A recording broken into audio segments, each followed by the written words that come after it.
There's no representation today here, but we have been working with it, and it supports us in trainings and also in materials development. We also have Uganda Industrial Research Institute, which is based in Kampala. And when time comes for Joseph to talk to us, maybe he will also do much more description about it. Just for you to note, Joseph is the Business Development Coordinator at Uganda Industrial Research Institute. Thank you, Joseph, for finding time for us. So basically, this is the general description of the project. This project will be with us for the next 5 years. And the 5 years have been segmented in 2 sections. The first section is 5 years. It started last year, and it will be running up to 2027. Thereafter, we shall start another segment of 5 years to make it 10. In the implementation of this bootcamp, we have 3 main objectives. The first objective is to develop a multidisciplinary ecosystem. In other words, we have Mbarara University of Science and Technology, but this university needs to connect with industry, it needs to connect with the community. When we talk of industry, we are saying as a university, we need to work hand in hand with the manufacturers, with the tourists, with the healthcare professionals, and other sectors of the economy. When we talk of the community, we need to interact with the communities and we identify their challenges. In the exercise of interacting with the communities, that's why we organize boot camps. This is our 3rd boot camp we are organizing. We had the first one at the university. The second one was in Katukuru, that is in Mbarara City. The 3rd one was in Isingiro, Kaberebere. And now, this one is the 4th, but the 3rd as a community boot camp. And now, this is here in Mbarara district and at Bwizibwera. So all our aim is to connect with the community and industry. So you are very important to us because you are creating now the first bridge between Mbarara University and the community. The second objective is to develop training for the youth. We are trying to do this because we think the youth are there, they need employment, but the economy is changing very fast. If I could give an example of my days, when I was finishing my studies, I was sure of getting a job. But now it's no longer obvious. So we think that we must make the mindset of the youth change so that they look at themselves as the talent, as the gifted ones. And then they discover their talent and turn it into a business opportunity within their own setting. This is the arrangement we are going to do for the next 5 days to orient you towards that direction. We have developed several materials to that effect, and we think with you, we shall perfect them and walk with the journey. Thirdly, in this project, we shall be also building capacity of the university by equipping the Entrepreneurship Center and also the Innovation Center for technology transfer. We are saying that as a university, we have these centers, but these centers need to be equipped, and also they need people like you to come and use the equipment once they have been equipped.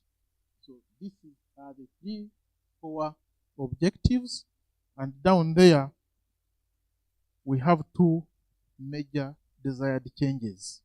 First of all, we intend to have improved multidisciplinary university ecosystem to foster youth innovation and entrepreneurship. Secondly, we want to strengthen the capacity of the university to champion entrepreneurship and innovation research. So this poster generally describes what this project is about, and also emphasizes that at the center of project success is your contribution as youth activists and champions of change. If we turn to the next slide, as I said earlier, and this is the logo I never described, the project name, we have abbreviated it as UCoBS, University as a Facilitator for Community-Based Solutions. So that is the project name that is facilitating and funding this activity. That is our logo as a project, and as I said earlier, the materials we shall be using have been developed jointly under UCoBS and StartHub Africa. Those of you who will come up with good ideas along the way, you'll find yourselves interacting with some of these hubs, and it is our duty to keep you connected and relevant to the global economy. We can move to the next slide. We have already finished that.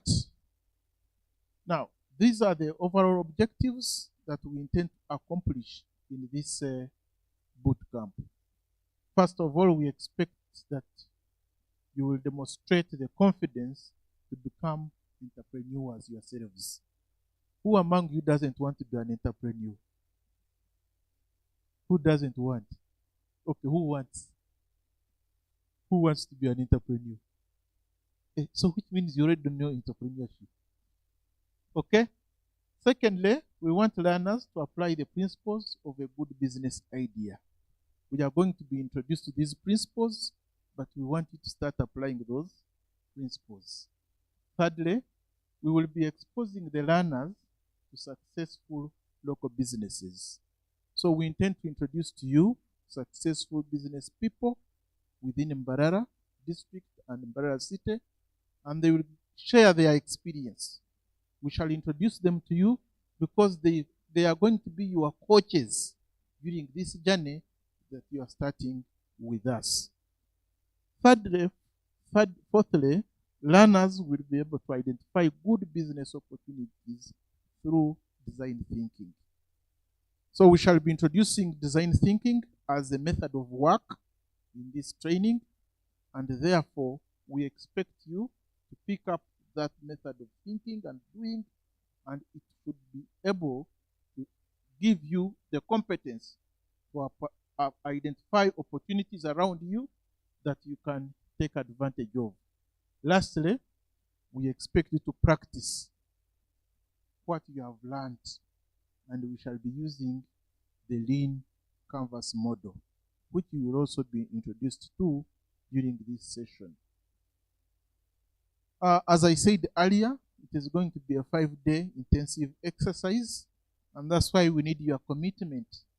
On day 1, this is where we are, and shortly we shall be introduced to entrepreneurship, and by the end of the day, you should know what a good business idea is and what a bad business idea looks like. Tomorrow is going to be a hectic exercise. Since we have started with rain, you may need even to come with boots, gumboots, and umbrellas. Tomorrow, much of the time, we shall be in the field, and here we shall be introducing you to a 50,000 challenge. In other words, you are going to form groups, and in these groups, we want you to try out and go and do business.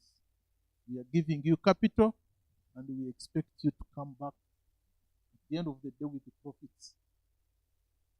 Okay, but the details of that will be explained.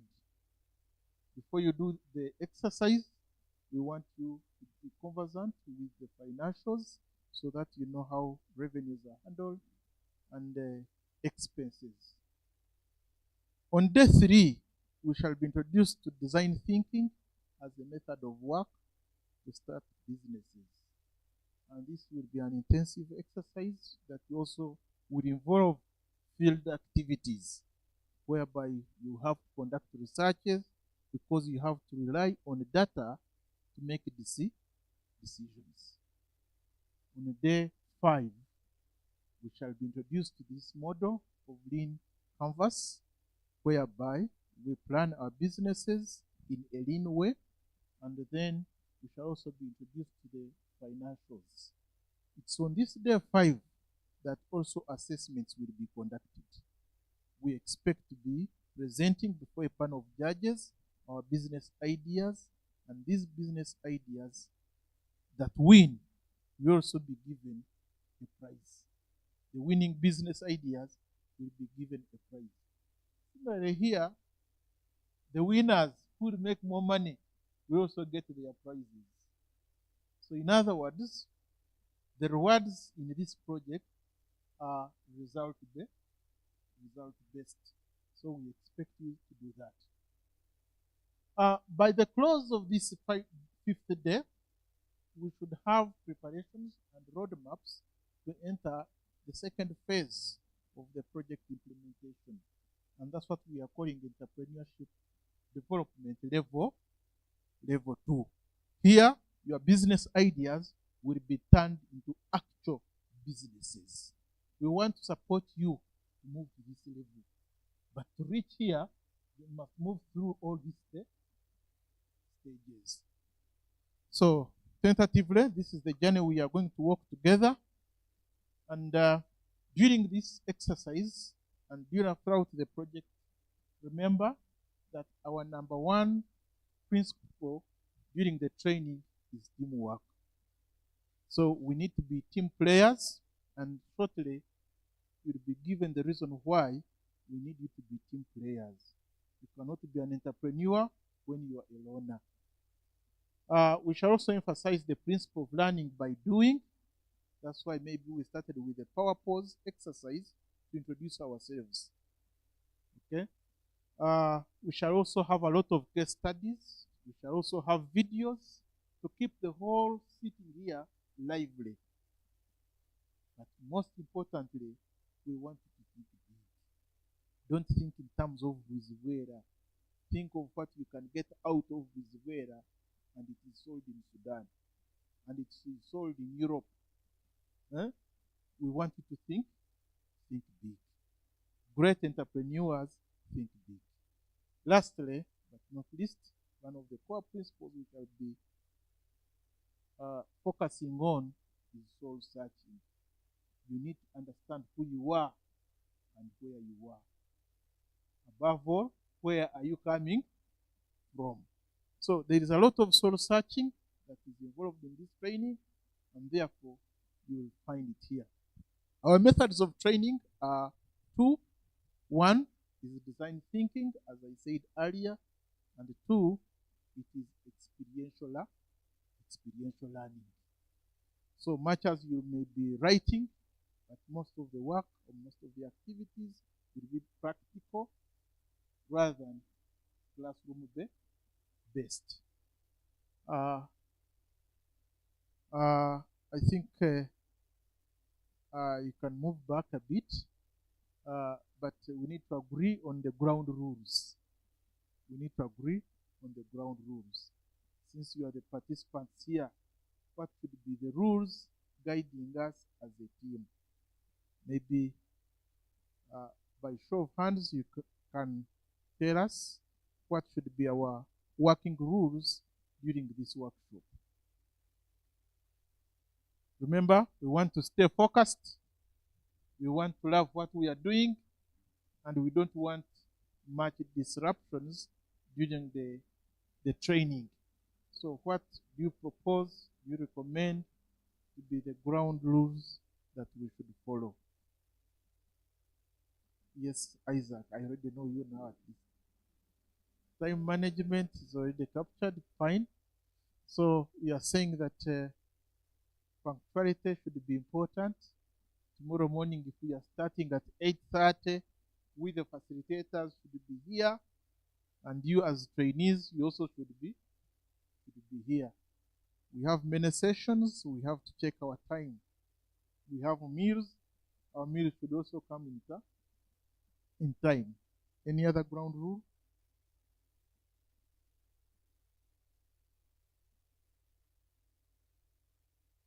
Any other ground rule? Yes, Miriam. You talked about us being focused so that we get the best out of these sessions. And one thing I'm suggesting is that we keep away from our phones as much as we can so that we keep our attention focused there, especially when we are not using them for the session. We keep what? Our phones. We keep our phones in silence, if not off. We keep our phones in silence, if not off. Me, I usually put it in pilot mode. So, is it okay with everyone here? Do we promise to live by it? Okay. Yes, thank you, Miriam. Any other ground rule? You want to elaborate something?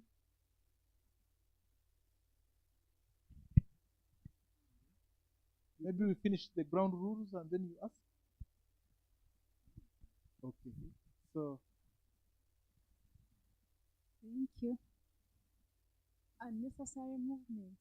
Unnecessary movements. So we should move out when necessary, unavoidable. Okay. Any other ground rule? Any other ground rule?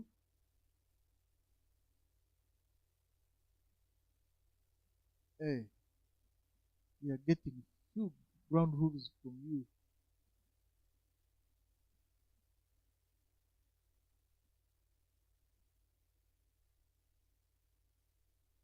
Yes, again, Miriam.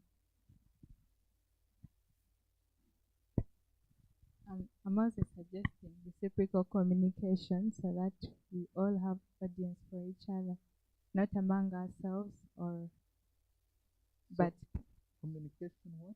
Reciprocal communication, like not among ourselves this side, maybe when someone else is sharing that side.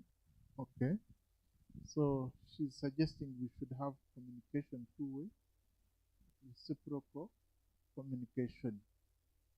We should always have feedback. So I hope the silence is not a feedback to me. What are the ground rules, people? What are the ground rules we should follow? I think there's a hand here. Yes. Yes, respect is important. This is a full adult training session, so there is no one who is absolutely wrong, as there is no one who is absolutely right. So let's respect people's ideas, let's respect people, and also let's respect our spaces. Okay, I think that's a good feedback. Any other? Okay, let's look at what we have always had in the past. These are some of the views that we have always got from the communities. Timekeeping has always been the first one. You can see already we are the first. Cooperation and interaction. I think it is the same as two-way communication, because there is cooperation and we should have maximum interaction. Phones in silence. Phones have always been a problem. There it is appearing number 3, but here it is number 2. So it's an important ground rule. Be here. We are starting as around 10 members. We expect 40. I hope by tomorrow we shall be that number. But let's be here, and also when others come, let us also facilitate our colleagues so that the teams keep moving forward. And of course, respect for others' opinions is another important ground rule. Yes, Isaac, you had a question.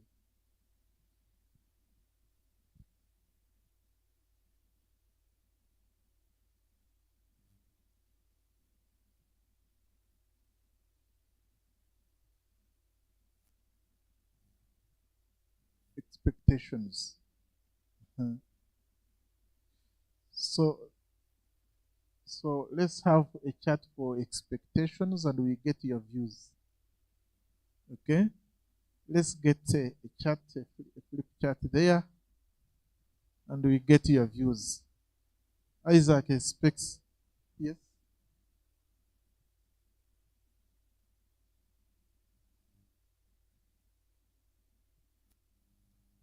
Uh-huh.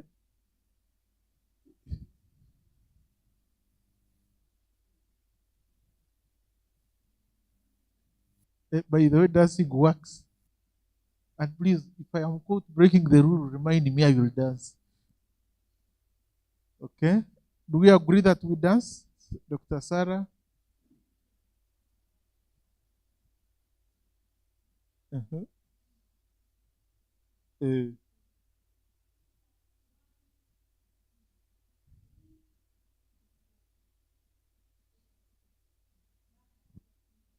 uh-huh.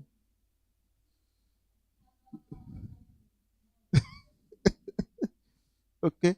But whichever punishment is going to be administered, we all agree upon it. Eh? It's not the facilitator who will determine the punishment. It is us as a team. So let's get to the expectations. So expectation number one is that we shall be getting certificates. Any other expectation? Any other expectation? Yes, Isaac. Facilitation. So he expects facilitation at the end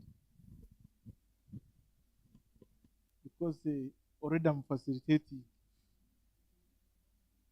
So financial facilitation like transport refund. Okay. Any other expectation? Any other expectation during our 5 days stay? Seems you're already networked, you know each other, so networking is not an expectation. You're already networked, you know each other.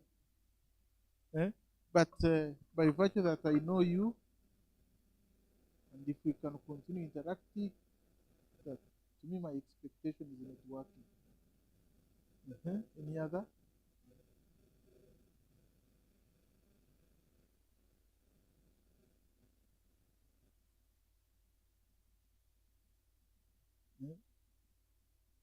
You want to say something?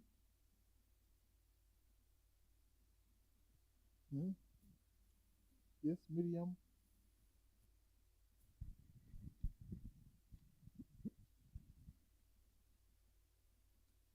I expect by the end of this boot camp to be well equipped with the good ideas of starting our own businesses. Okay. She expects to have good ideas that it takes to start a business. Any expectation about refreshments and meals? In addition to the ideas, to what she said, there are prizes to be won if we fully utilize the information that will be given to us. Okay. So prizes. Prizes. Okay.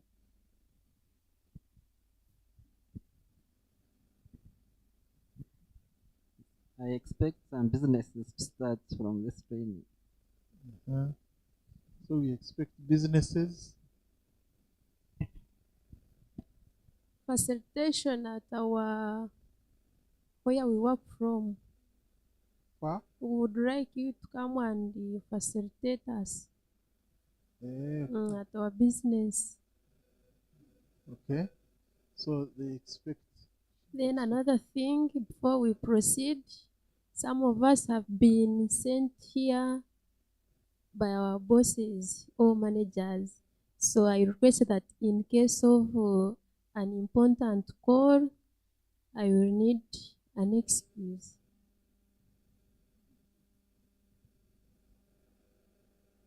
Okay, that's okay.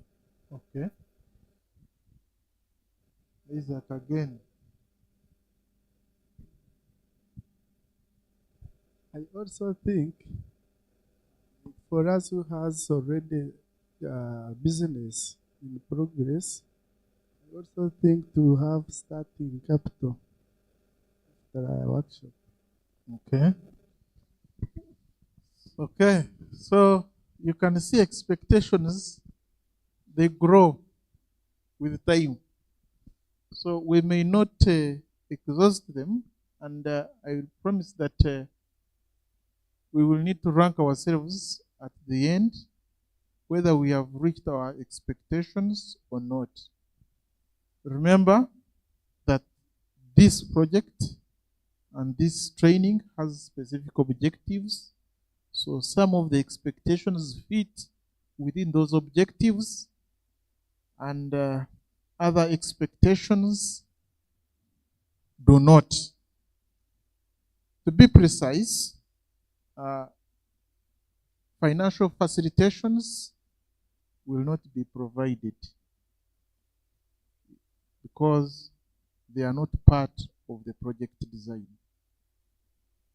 And for that reason, we can only facilitate ourselves in terms of meals and refreshments. Networking, we shall have that. Ideas to start a business, for sure, that one, you will get it. Prizes will be there. Very modest prizes, not outrageous. They are modest. Businesses, I don't know what you wanted to mean there, but from 6 and 7 will appear in level 2, so we may not have much today in this boot camp, but we shall have ideas, the business ideas generated. Starting up capital, we may connect you to other partners, but we will not give you the starting capital. I think we are ready to start.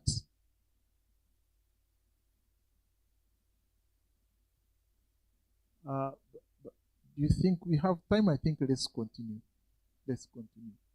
So now I hand over to the next facilitator, who is going to take us through module 1 of the training.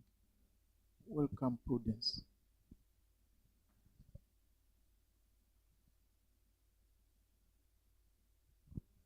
Okay, thank you, Dr. Manasseh. I greet you again. Good afternoon to you. Good afternoon to you. Because where we are going, it will be interactive. We have already introduced ourselves, Prudence. We have different participants, but I would like to know where we are in terms of experience, in terms of expertise, so that we know the level at which we do the interaction.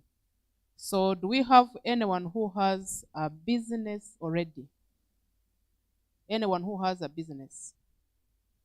If you have a business already, you just put up your hand and you briefly tell us what you are doing so that we move at the same.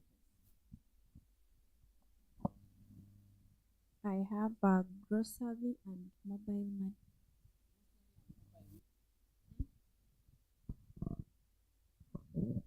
I have a salon.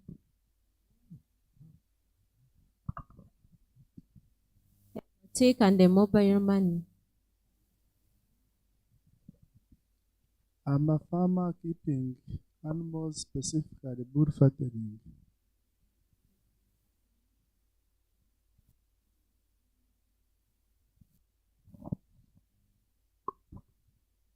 I own a mobile money business. Then the rest of us, we are working. All of us are working somewhere. You must be doing something. Not so. Someone told us she's working. So the rest of us, what are we doing? are working. So we take it at level. And again, I want to see if we are all comfortable with the mode of communication we are using. So muninga, we can go English and you are all comfortable. So okay. So now we are going to start with the objective number 1, and we shall be guided by those bullets. First of all, we want to understand the essence of entrepreneurship and why it is relevant. Number 2, we want to understand the basic principles of a good business idea. Then we shall also spot business opportunities. So we shall be going step by step. When we talk of essence of entrepreneurship, we are not yet there to defining what entrepreneurship means. We shall come to it.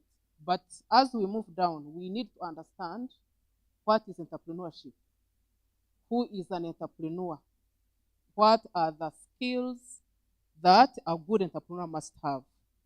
But we shall see that when we define, when we understand what the concept means. Then I asked you if you have a business, and businesses can be of different types. So you may have a business and you don't even know that it is a business. So when we talk of a business, we need also to understand how do you start one in case you don't have it. When you have those, because we say a business comes from having an idea. You cannot start if you don't have an idea. What comes first is that idea, the dream. You must sit down, have that dream, and you feel, I must do something. How am I going to do it?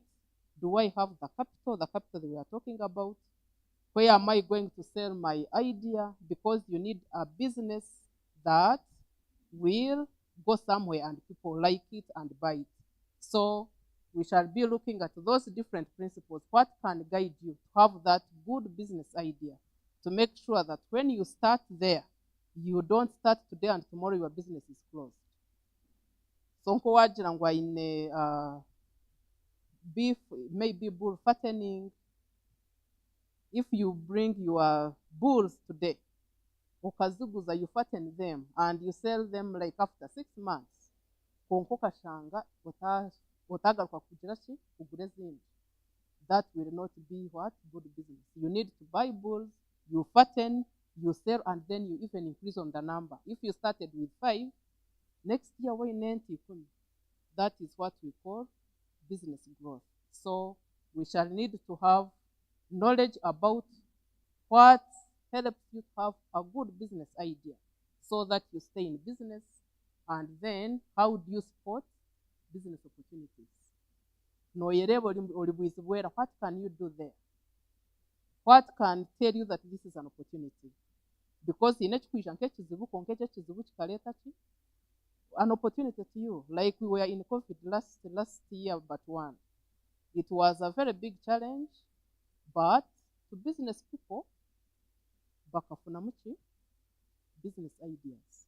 They started working, they made many things that helped to solve the problem, but again, it also helped them to get the money.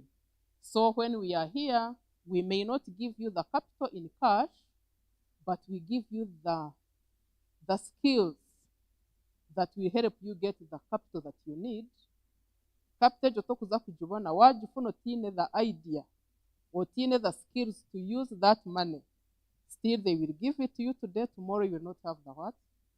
That money. So you need the skills, you need the resilience, you need to understand how to stay in business. So now, as I told you, you cannot know where you are going before you understand where you are.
now, how old will you be?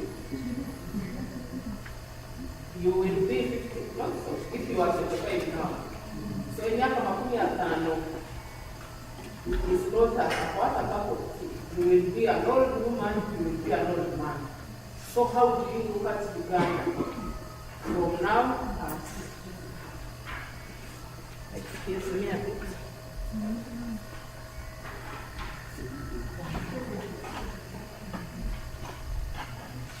You think there we are sharing.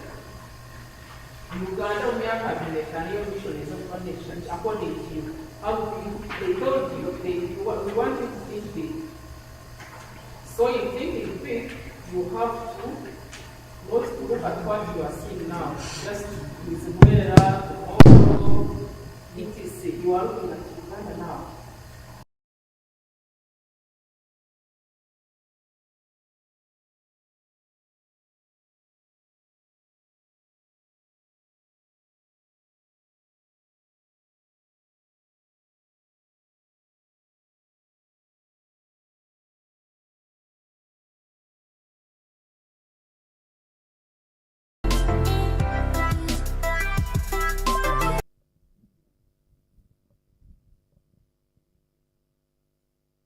So anyone who can tell us the difference, or we go with that. When we talk about a need nebyetaago eby'okwetaaga okubaho. Without it, you will live. You may not die, but you will live in that what? In that we call it. I'm forgetting the term. Deprivation. You are deprived of a given need. You must. You need that item, but you don't have it. So it becomes a need, like she talked of food. In order to survive, notekwa kulya, notekwa kunywa, notekwa, you need air to breathe, you need a clothes to put on, so that is a need. Then when we talk of a want is what you need, but you can survive without it. Nobasa kuwa noyetaaga esimu nungi yaki. What is the latest phone? Nokia? No. iPhone. Tuko. So you may be having a smartphone, yes. It is giving you all the services. But you also need that iPhone because it has nice photos, it has nice things, but you will survive without it. Because the phone you have can communicate. It is not a need. It is not life and death. So we say that entrepreneurship is solving a problem, whether it is a need or a want, for a customer and getting paid for it. So when we are talking of a customer, there must be someone somewhere who needs the service you are providing. You are providing or solving a problem for a certain person. There must be someone somewhere who needs you to come in and solve the problem. And after solving that problem, then you need to be paid for what? In the business, there is an element of what? Of profit, as she said. Dr. Kule will take you through profits, what we mean by profits and how do we get the profits. But at a layman's language, a business is not a business if you don't get the what? If you don't get paid for it. So you give a service in what? In exchange for what? For a pay. Because we know that the reward of, those who studied commerce, we had different factors of production and their rewards. If you have land, what is the reward for land? It is rent. The reward for capital, it is interest. Reward for another factor is entrepreneur. The reward for an entrepreneur is profit. So when we are talking of an entrepreneur, the reward, what you get at the end of it is a profit. If you don't get, then business inaweza kujileta. You will start a business, it will not celebrate the first birthday. You have seen many businesses start. They start agezaho, but at the end of the day, business mujilonde jileta ebabura. If you have a salon business and you start it, you don't get a profit, automatically you won't have what to put back, and you will close that business. So that is entrepreneurship. Now we have a small exercise. I want you to draw a person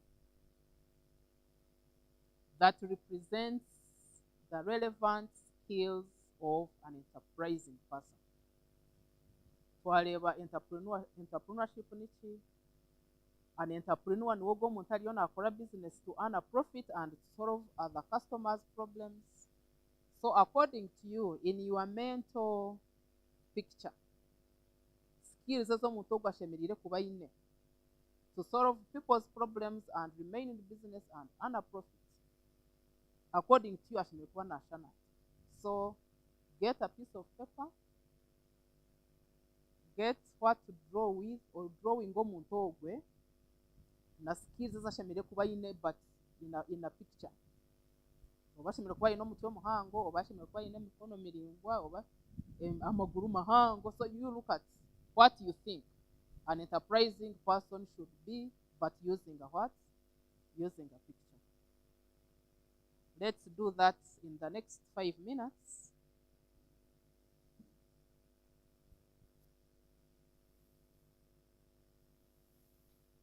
As that hariho copper,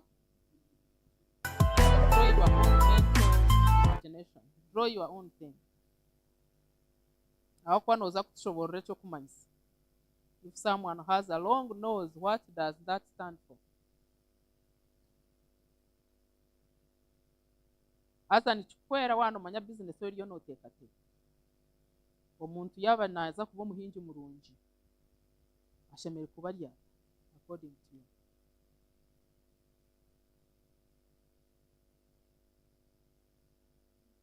Just one picture. Nibasa kuba bibiri if you want to make maybe a connection between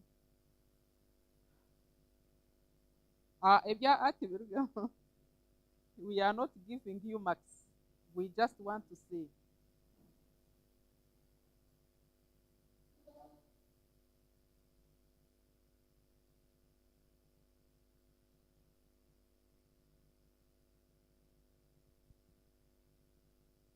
Just have that mental.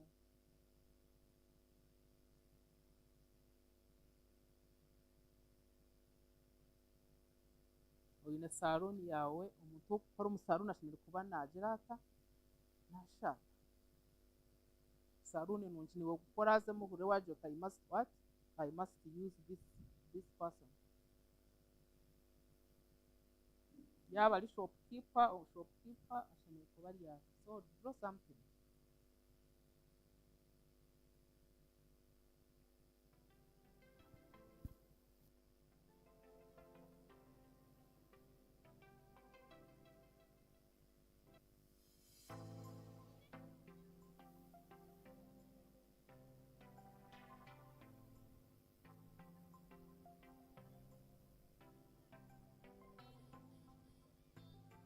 Anyone was?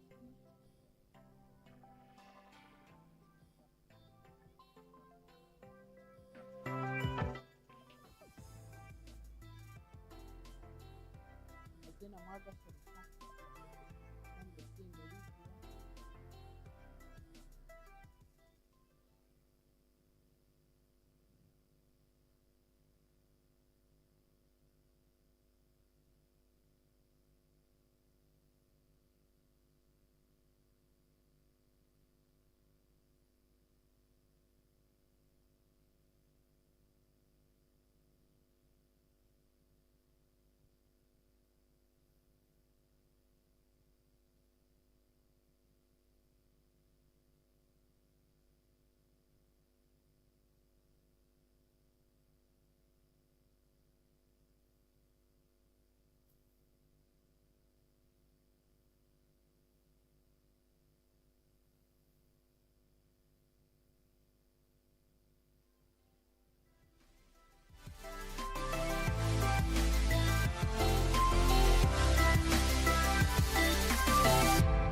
icyo nakora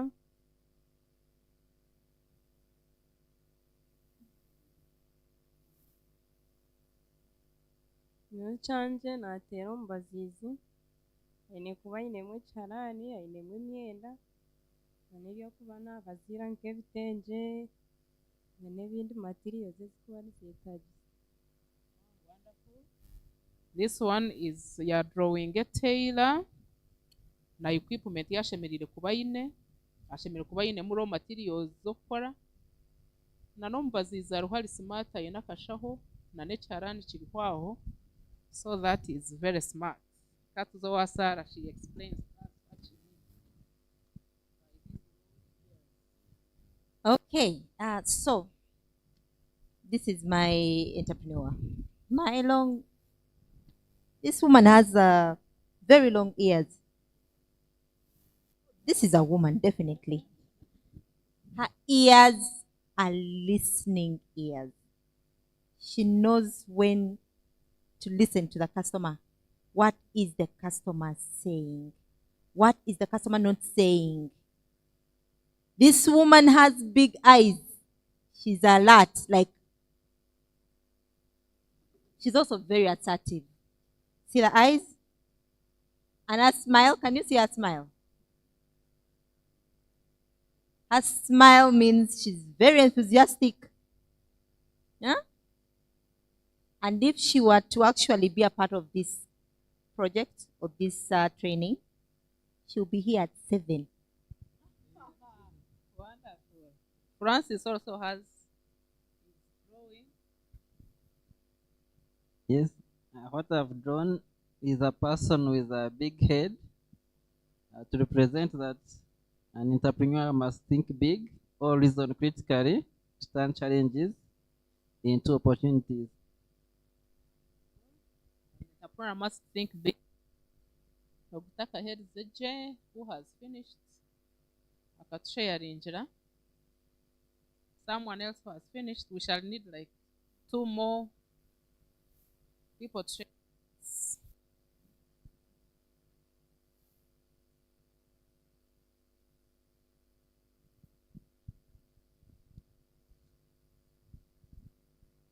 I also have mine here.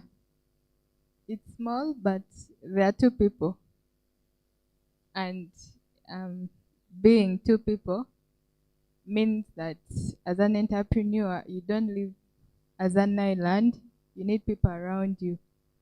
And another thing, it shows communication. A good entrepreneur should be a very good communicator, because for everything you're going to do as an entrepreneur, you need to communicate. You need to interact with people to know what are the challenges they are facing so that you can be able to invent a solution. And this one, who looks like my entrepreneur, they are like holding on their head, which to me is critical thinking. In critical thinking, you're trying to understand what this person they're talking to is trying to tell you so that you pick what you're supposed to pick as an entrepreneur that will help you in your journey of entrepreneurship. Still under critical thinking is where you're going to get your ideas from that you will invent to get the solution as an entrepreneur. Great, thank you. We are getting many skills. At the end of the day, we shall wrap them up. We have seen thinking big, we have seen good communication, someone who is smiling, someone who has customers. Yes, and pick some crosses, what you can see. Maybe it can fit the person, and you bargain with the customer using small language or small voice for the customer to buy. Even the language you use when you are trying to entice someone to buy your product. I need the very last person to share with us, and we sum this up. Anyone who wants to share with us? To me, I've drawn already She's seated. She's in her office. She's welcoming the client. You see there above the client's head there is account opening.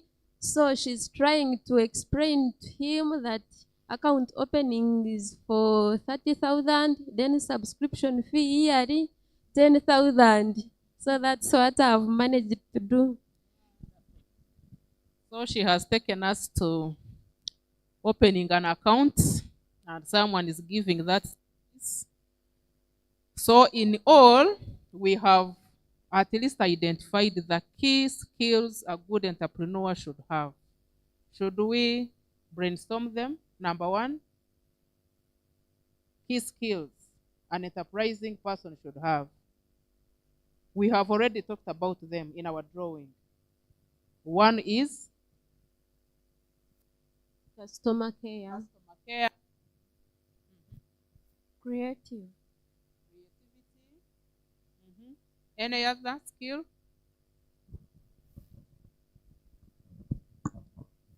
Welcoming. Welcoming.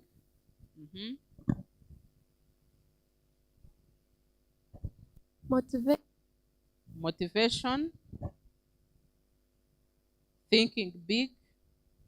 A good smile. Murabwinaho shopkeeper enyuma ya counter. Looking very gloomy. Ochikahogira nobwo. To be smart. You have to be smart.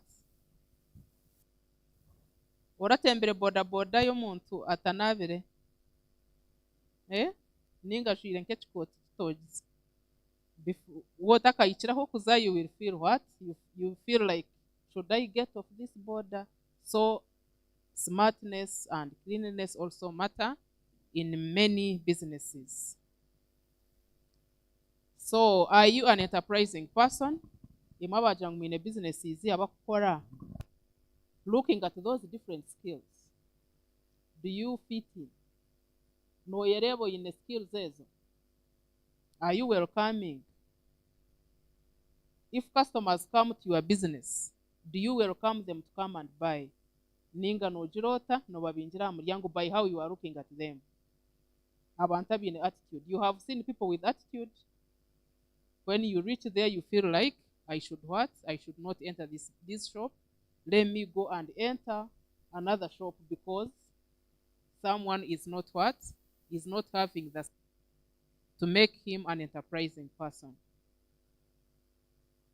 So now we are going to have a case study, and this will be facilitated by Joseph.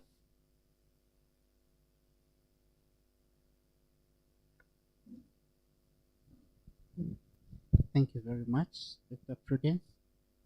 I'm just going to take a while. I want to ask you to stand up as I get myself ready. And when you stand up, kindly get arm's length on both sides. Get enough space. It is okay to move your chair.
and I'm very much excited to be here today. I come from Kampala, and I work with Uganda Industrial Research Institute, and one of the things we do is to enable businesses grow. That is why my title is business. Hmm? Okay. Now, as a way of showing you or motivating you, we are going to share with you a number of case studies.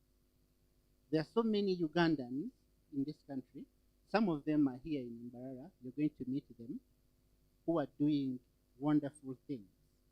They have started enterprises and they are employing other people. We want you to be like those people. So today we are basically trying to show you a few. One of the people we are going to talk about is this gentleman called Okello. And then we shall talk about that beautiful lady over there. And then we shall talk about who of you has heard about Safe Border? Hmm? Or who of you has used Safe Border? Okay, interesting. So at the end of the day, we should be in position to be like these people. Now, this opportunity has brought you, you can imagine, has brought you a whole university to this community. You have been facilitated by Dr. Prudence. She kept it to herself, but she's a doctor, allow me to use this. And then another facilitator in is Dr. Tumuhimbise. Another facilitator is Dr. Kule. Can you imagine? I'm talking about only doctors. Meaning that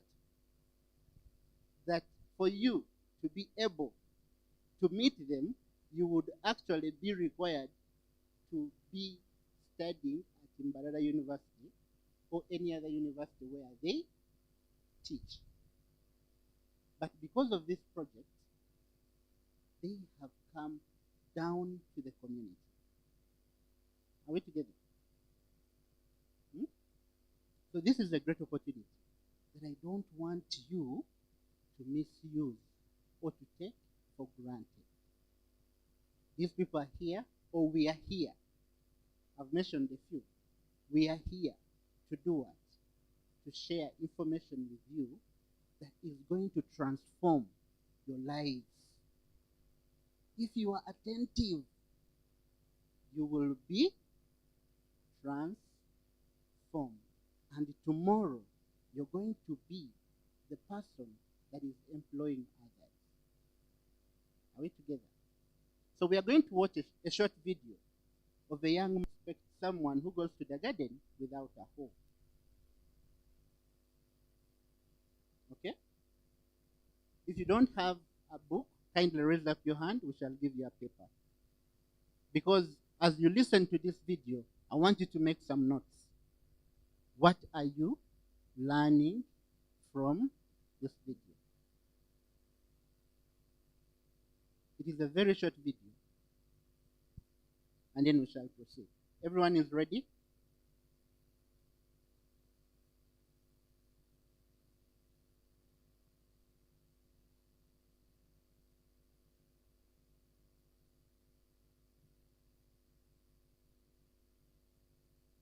Just a moment. I forgot to connect the speaker.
And he will tell you his story of courage, of the choice that he made. The fellowship actually was a powerful turning point for him, and he's really gone on to have a really bold vision for making real change. So I'll let him tell his own story. Thank you. It is 2014. I am at the prime of my career. I work with the education nonprofit, Educate. We are developing entrepreneurs within the education system in Uganda. So I'm accepted into the Acumen Fellowship. I am thrilled. It is the very first time that I am accepted into a fellowship program. So I cannot help but dance to some of my best moves. I feel really excited, but deep within me, I am anxious. What will be of my life 1 year after the fellowship? I ponder. At Educate, I taught entrepreneurship to secondary school youth. I did this in 4 schools every week for 4 years. I love entrepreneurship. I want to be an entrepreneur someday, I tell myself. But the thought of becoming an entrepreneur would mean that I make a decision that I dread the most, to walk away from the job that I love. March 20th, 2014, I arrived for my very first seminar, the Good Society readings. We all love the Good Society readings, don't we, Jackie? I am introduced to new people and new perspectives, a new kind of leadership that transcends the self. I listen to courageous journeys and bold decisions. I meet some of the most brilliant people you'll ever meet. Lucy Mukuria and Sarah Matindi and Karen Wakoli and Calvin's, Eda Sachin, and Bob Kolimo's best friend, Mr. Ken Olo. I am really challenged. I want to be like these people. I want to be a leader. I want to be an entrepreneur, I tell myself. There must surely be something on the other side, something greater than career can offer. There must be a way for me to impact people and impact lives in the most profound way. I have read about some of Africa's best entrepreneurs, Strive Masiyiwa and Dangote, name them. I admire them, but I desire more.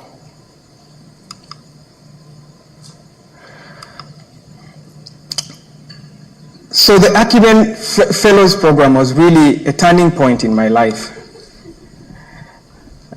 Sorry. It was really a turning point in my life. The Adaptive Leadership Seminar, I start to question my purpose. What do I really want to do with my life? I want to be an entrepreneur, I tell myself. I want to impact the world, but I love my job. Why am I even tolerating this ridiculous thought? I cannot leave my job. I have a great team, a great career, I have a comfortable wage. It is important for my family that I have a stable income. I cannot leave my job, I assure myself. And then these conflicting voices within me continue, and I can hear them clearly. A part of me that wants change, and the other part that resists change. And then I look back to where it all started. a remote village 300 kilometers from the capital, Kampala, and my mother, a smallholder farmer, a very hardworking lady. Culture, my culture, demands that women, like my mother, own no property. So the only real asset my mother has to her name is the income she earns from the farm and an account at a savings and credit cooperative in my district. SACCOs, as they are popularly called in this part of the world, are financial entities in rural communities that are formed or created by the community themselves and owned by the community. SACCOs are playing a critical role in providing financial services, affordable and tailored financial services to the world's and Africa's most poor. There are over 6,000 of such institutions in Uganda alone, serving over 18 million people. Uganda has a 34 million population, so that's about 58% of the entire population that actually access these services from SACCOs. Banks are urban-based. People like my mother have no access. My mother loves her SACCO. She would walk 40 kilometers every month to deposit money at her SACCO. For my mother, savings is not really about the money. It's about dignity. And so when a very unfortunate event occurred involving a fraudulent officer at my mother's SACCO that saw her lose all her life savings, I knew I had to do something. This was the one thing for which I would give up everything. It is in discovering this one thing that I found my purpose. It was in finding my purpose that I found courage. It was in finding courage that I was able to make a difficult and life-changing decision. In 2014, June, 6 months into my Acumen Fellowship, with the support of my cohort, I made a very difficult decision to walk away from the job that I loved very much to build a solution for my mother, to protect her dignity. This was the birth of my startup, Nsibuko. We are providing modern banking infrastructure to rural banks and SACCOs in Uganda. We have developed a robust management system for these institutions. We partner with mobile network operators in Uganda to provide two critical services. One is the internet infrastructure required for these institutions to run a cloud software, but also working with them to make sure that they are able to access this even in the most remote areas at a fraction of a fee. On the back end of our software, we have plugged in mobile money, so my mother doesn't have to walk 40 kilometers to her SACCO anymore. She can access all the services she would otherwise access at her SACCO on her mobile phone. My mother has a basic mobile phone. She doesn't need internet to do that. We're currently reaching 70 institutions in Uganda alone, serving over 240,000 people. We're grossing about $15,000 on a monthly and have raised $500,000 investment from a Canadian angel investor to strengthen our capacity and infrastructure.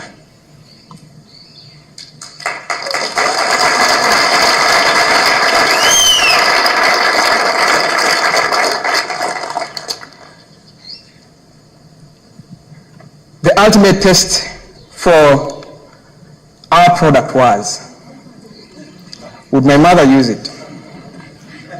I am proud to say today that my mother is a proud member and board member of her SACCO, and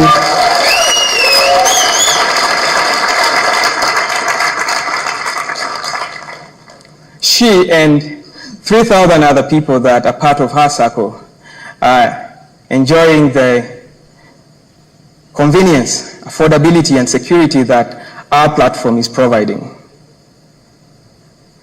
In this room, there is someone that is in the place that I was 2 years back at the margin, with a desire to pursue something you really love, but without the courage to do that. If there is one significant lesson I've learned in this journey, it is that courage is born out of purpose. If you discover your purpose, the one thing that you'd give up everything for, then you have found your purpose. And that it is from the courageous pursuit of a purposeful life that great entrepreneurs and leaders are born. And as I conclude, I would like to say that acumen, the experience, and the people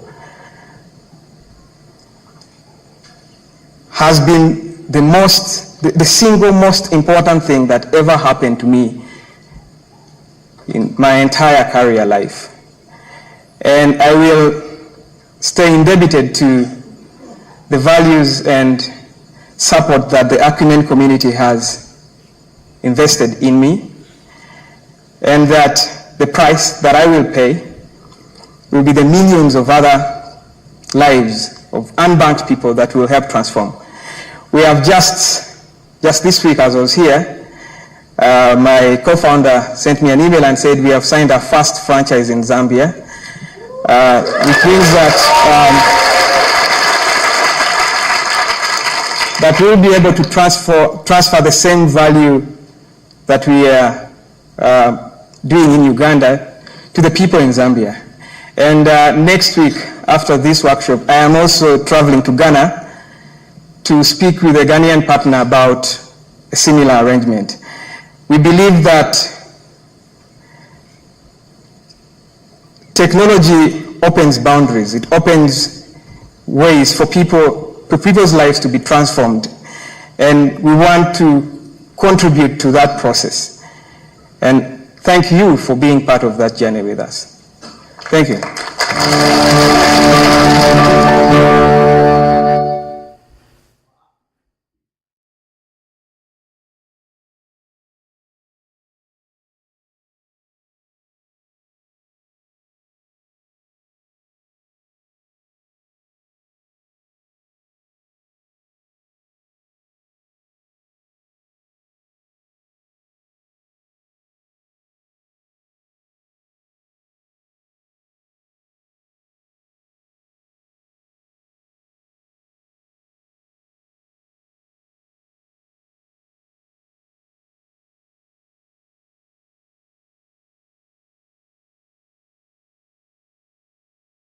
Zone, and you started to think outside the box.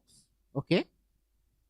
Now, before I came in, the previous presenter was just talking about entrepreneurship, and she asked you whether you were enterprising among the questions she had. So right now, we have row number 1, row number 2, row number 3, and then row number 4, right? Now, those are going to be groups for now. In your groups, every row is a group, okay? Every row is a group. So I want to ask you, was this guy enterprising? Yes or no? So in our groups, we are going to discuss the characteristics he exhibits as an enterprising individual. Is it clear? We are going to, what are those things that show a team as a person that is enterprising? Okay? So very fast, let us convene in our small groups, okay? And then I'm going to give you only 4 minutes. Only 4 minutes.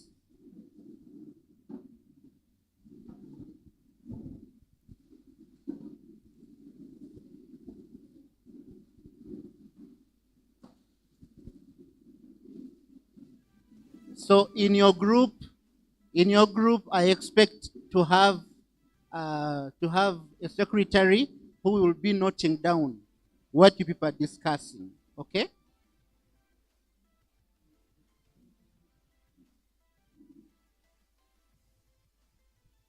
And as we discuss, other facilitators will be helping me to guide the group accordingly to make sure that we are on one page.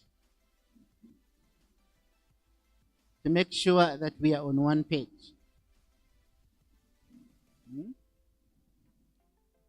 Do not forget the question. I am going to start counting. Now that at least every group is seated, I am going to start counting. We are basically trying to answer the question, was Otim an enterprising person?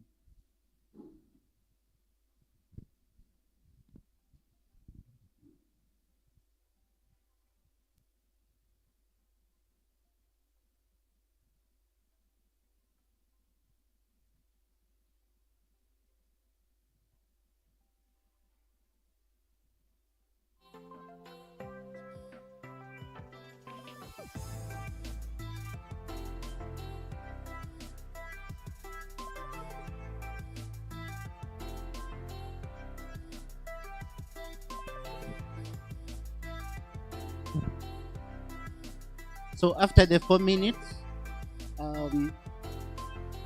we shall give a microphone to every group from wherever you are. And then you're going to present. You're going to tell us what you have learned from the video. Okay, start. I am counting. Start. Start right now.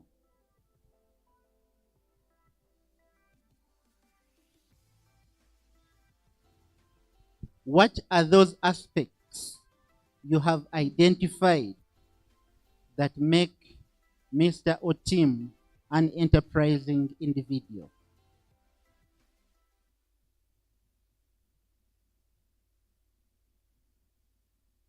That make Mr. Otim an enterprising individual.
1 minute to go.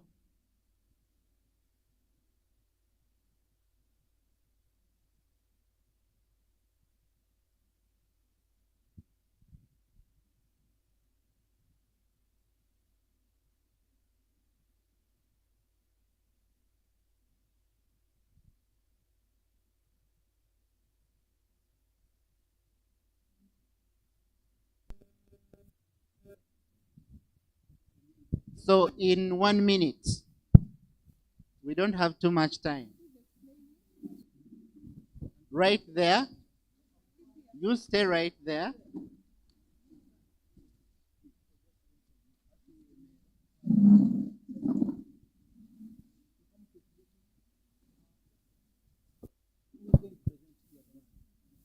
Okay, we have the group at the back ready to start.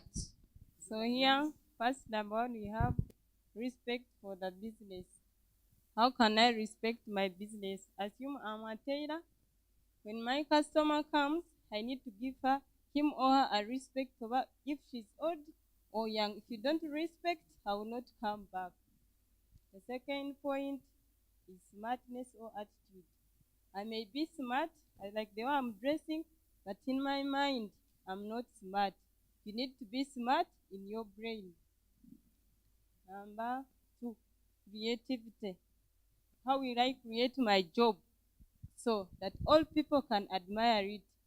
I'll just go somewhere, I shop my things, I come, I need this, the price is this. At the end, we end up concluding the price. Then determination. How will I determine it? If I have a job, I will determine it in order to get the what? The profit. I will come, you need a date, over for what? I give you, at the end, I don't know if you pay me or not. If you pay me, that's right. If not, just you be making a loss, taking a risk. The same thing to this. I'll come giving you anything for a date, you pay me tomorrow, the next day, I come demanding for my money, don't want to pay me. I'll just leave it as a loss. The next time if you come, will not give you a date for that. Then business education. I may be a doctor. I just went for school to just be a doctor. At the end, I come in the village, I can't see any work, I'll just go. And in the village, I get any work, just earn money for a living. Then being patient. I will just, let's say, I'm a doctor.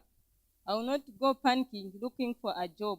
I will just sit and keep quiet, just get any job. Just not because I'm a doctor, I will just sit. Because I don't have any job where to go or any clinic, I will just sit. I will just work in order to get the money take for myself. Okay, I just want to ask you a question, and the members in your team can help you. It is not a must.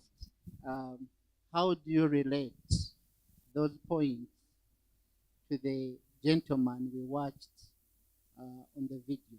Because I want us, it is because of the video we have watched that we are trying to understand the different characteristics of an enterprising individual. Because the question was in relation to whether Mr. Otim was enterprising, and if he was enterprising, what are those things that show that he was enterprising?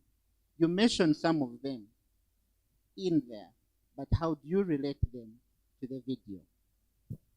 So related to the video, Mr. Otim went to school over for any job, but at the end, there was no any profit. He decided to go and look for another job. By that, he said his mother was a farmer, but he decided to make for her a what? Any circle. But I will just go. If I say Mr. Otim was trying to say, if you have another job, let's say I'm a doctor, the next time we change and be like this. He just changed his mind. He just left his job. Then he went to another job in order to earn a what? A living. Okay, thank you very much. Is there any other person who would want to supplement from your group? If there is no other person, it is okay. Let us give them a hand clap. Let us give them a hand clap. So the group number 1 here, the group that is near me,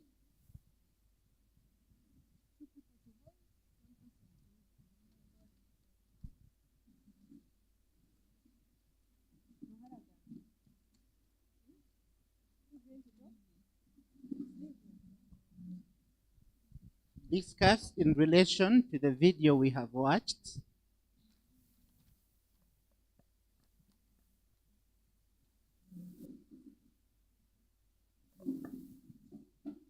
Okay, from the video we watched, we saw there was risk-taking. Mr. Otim risked. He had a very good job, but he risked and said, no, I'm leaving this job to becoming an entrepreneur. Then number 2, courage. Mr. Otim got the courage and was determined to say, I'm determined to go for entrepreneurship, even when he had a very good job. Then Mr. Otim had purpose, goal. He had reasons of working, of becoming a better person. Then another one was creativity. Mr. Otim was creative, irrespective of being a teacher, but he was creative in his head. Then decision making, he was getting some good money, but he decided to take a risk of becoming an entrepreneur. Thank you very much. Any other person to supplement if there is a member in the group? Let us give them a hand clap. So the next group right there, where the gentleman in green, in a green jacket is, I think Alex, right?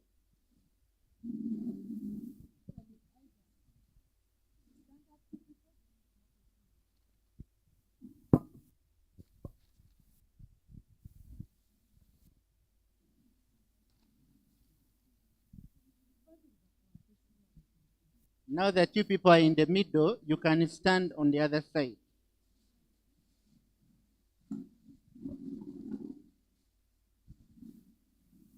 Mr. Otim was an enterprising person.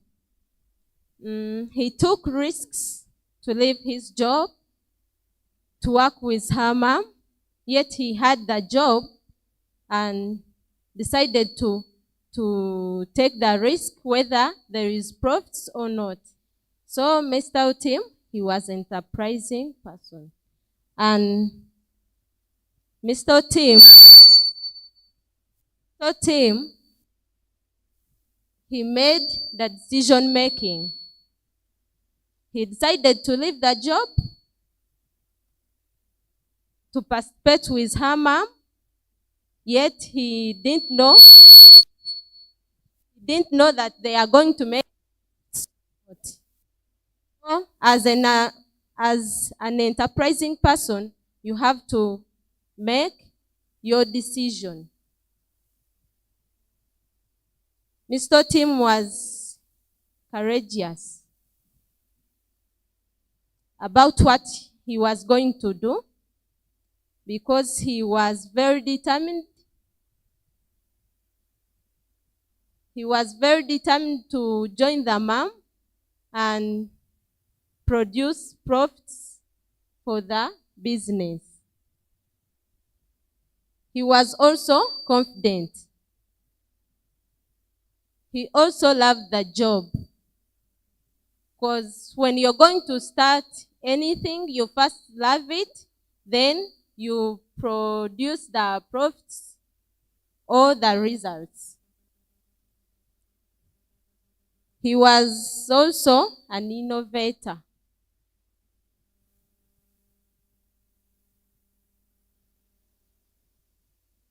He was also a strong leader because, you see, joining her mom to do the circle,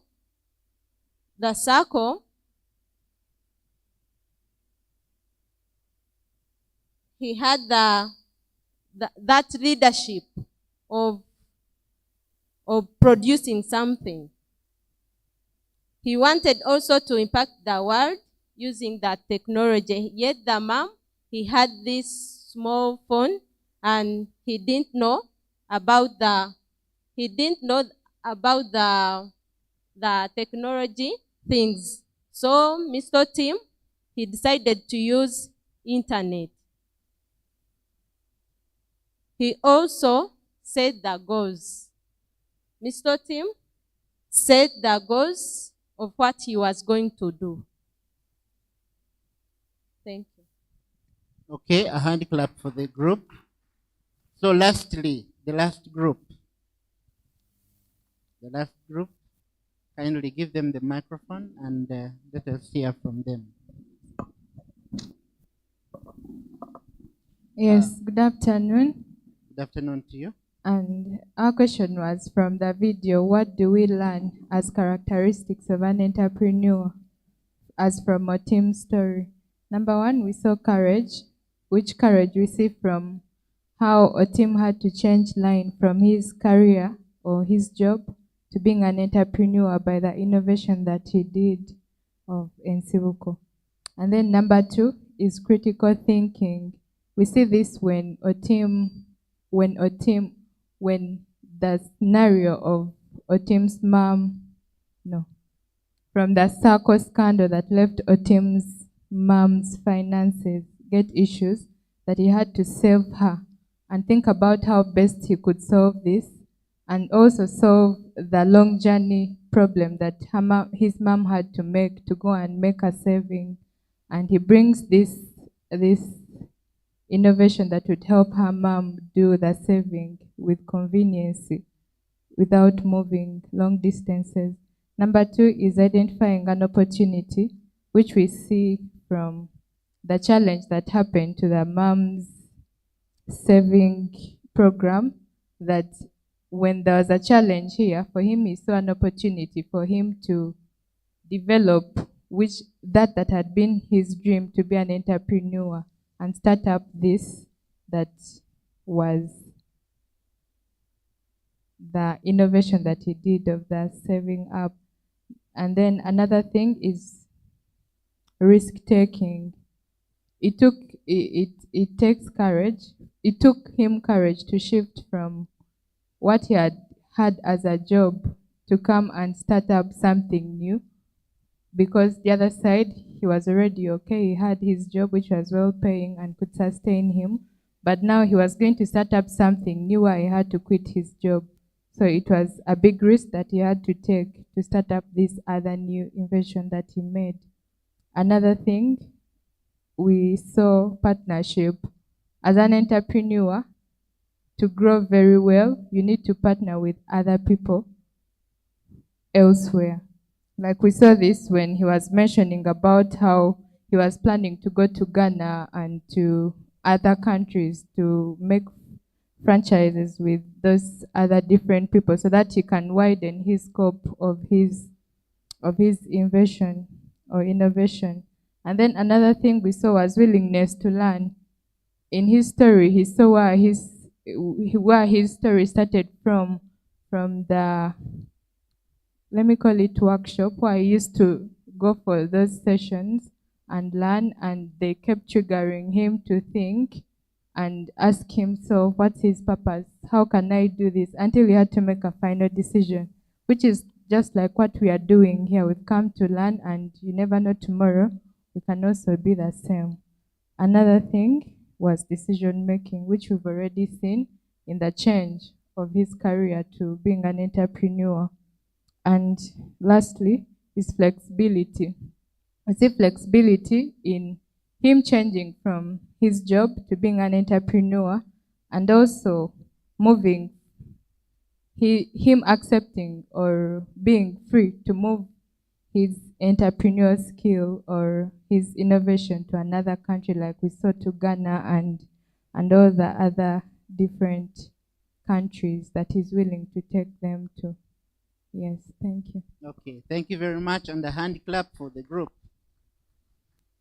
Then another hand clap for all of you.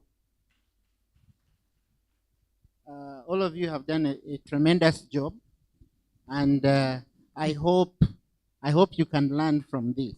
Okay, we are not the number of case studies that we are going to be sharing with you, but in the interest of time, today I'm going to talk about only that one. However, as a form of assignment, I'll give you other case studies for you to read, okay? To read and make notes of what you are learning from those case studies. My greatest desire, or our greatest desire, is that you are inspired to start big projects. You're inspired to start, and then you are able to employ other people. Okay?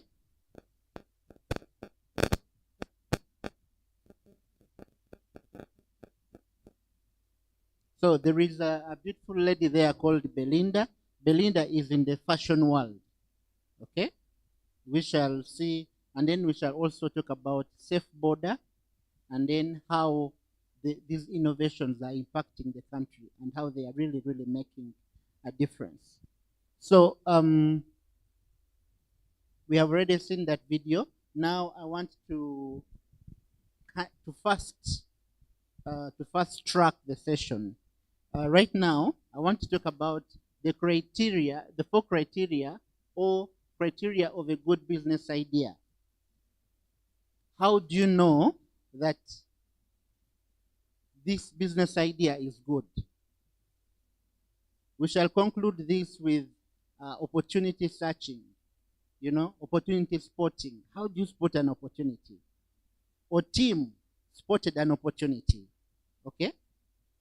We have seen the video, in the video, that he was a teacher of entrepreneurship, right? But back in the village, his mother was saving with the community savings group. But then something happened and they stole the money. They mismanaged the funds in the circle. The teacher, somewhere, working with Educate, teaching entrepreneurship, had the ability to notice an opportunity, okay? One of the things is that we must be able to see opportunities as entrepreneurs. So he saw an opportunity, okay? And he also coupled it down with a desire to help his mother, because his mother really wanted that community savings group. It was a form of dignity for her. So our team developed an idea to start an enterprise called Ensibuko, and this was an IT enterprise. They developed a software which helps circles to manage their money very well, okay? And also, the software saves members the long journeys they have to walk in order to go and save money. You can imagine when the headquarters is in Mbarara town, and you're coming from, this place is called Bwizibwera, and you have to walk whenever you have money to go and save. So the solution that our team came up with, the innovation, solved a number of problems. Okay? One, it solved the problem of walking a long distance to go and save money. Now they have to use a mobile phone. It doesn't have to be a sophisticated phone like this one, but a mobile phone, so you save money with the circle. Are we together? So he saved the mother the burden of walking a very long distance. So a good business idea solves a problem. Are we together? So for us to tell that this is a business idea, a good business idea, that business idea should be in position to solve a problem. A problem can be a need or a want. Are we together? That is the first criteria, the first measurement tool. Because if you're solving a problem, trust me, you are sure that there are people who are worried, who are frustrated, people that are going to run to you and they will be willing to pay you. You remember the definition of entrepreneurship?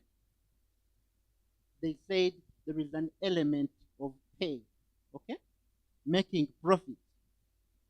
So someone like you who has come to this class has an opportunity that not everyone in Bwizibwera has. For you, you have learned that if you're going to invest money, you must invest money in a place where you're solving a problem. Now, that problem can be urgent, okay? Or the request can be frequent. You understand? Now, that one can be on individual basis, okay? Or it could be at a business level. What do I mean? When you are looking for this, these things, some of them happen at our homes, okay? You could be at home, you want to buy some salt, you go to the town in Bwizibwera and you find there is no one who is selling salt. So what do you realize? There is a problem. Or there is a gap. For you, that one should become a business idea. You should be thinking, how do I solve this problem? Now, you see on this slide, we are talking about safe border, right? Let's see, what is safe border and how the innovator, in this case, solve the problem of the people. So, one other thing, as I come back to safe border, is the other criteria is that the business idea, one that is good, should solve a problem, right? Number two, it should target a specific group of people.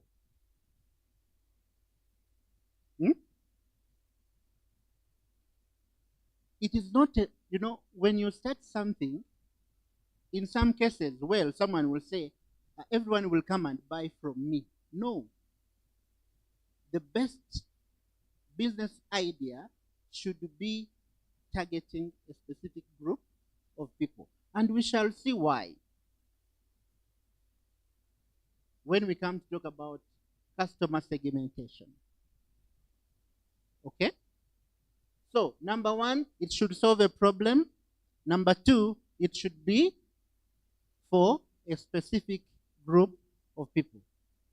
So, that group of people or the customer segment might be large or it could be growing. So, it doesn't have to be that, it should be large already. No. Sometimes you are part of them, or you can easily access them. Sometimes you're part of the people, the specific group of people that have that need.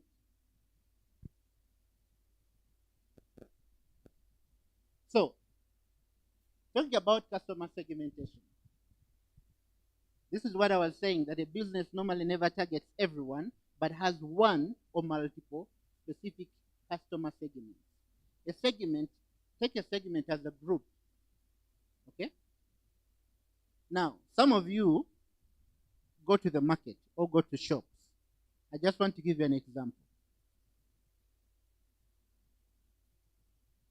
Are there people that sell baby clothes only? Have you seen people that sell baby clothes only?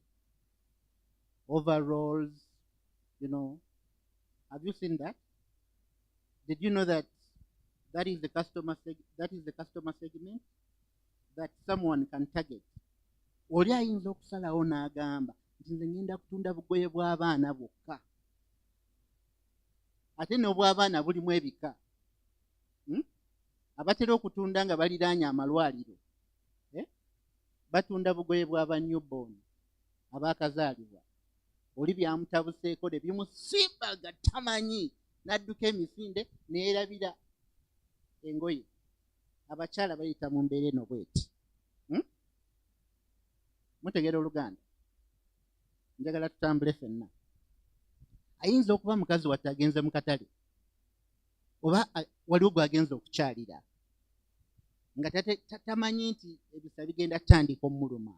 Okitegedde? Naye nga yashopinga ebintu byewaka, n'abiteeka mu keesi kubanga ge mateeka. Buli lwoba nga olinda oteekeddwa okweteekateeka n'ogula ebintu mu budde. Right? Now, you could have gone somewhere ne bikutabukako ng'oli eyo ne bakuddusa bunnambiro mu ddwaliro. You understand? So when they take you to the hospital, they will first want to save your life and the life of the baby. Okay? And remember the things later. So that means someone who had positioned themselves near the hospital selling newborn things or things that help mothers in the process of birth, giving birth, okay, is at a higher chance of selling at that particular time. Are we together? So, I'm showing you an example. Nti oyinza okusalawo n'oteekateeka ebintu eby'okutunda nga by'abaana bato abanaatera okuzaalibwa oba nga by'abakyala abazaala. Otegedde? That group becomes a segment. Otegedde? Kati waliwo bano abalala group endala abaana abatambula beetaaga obugatto, beetaaga obusiripa, beetaaga obugoye, beetaaga. Okitegeera? Bye batambuliramu ne bye basiibamu awaka. That is the group of people. So njagala kulaga otegeere nti segmenti zino ze twogerako zigwa mu mitendera egy'enjawulo. Are we together? So, bw'oba okola business tokolera bonna lufaaya. You understand? It is not for everybody. There must be that group of people you are targeting, and you must have reasons why you are targeting that group. Okay? You must have done your study. You know there are very many in the area. Maybe you know they have money.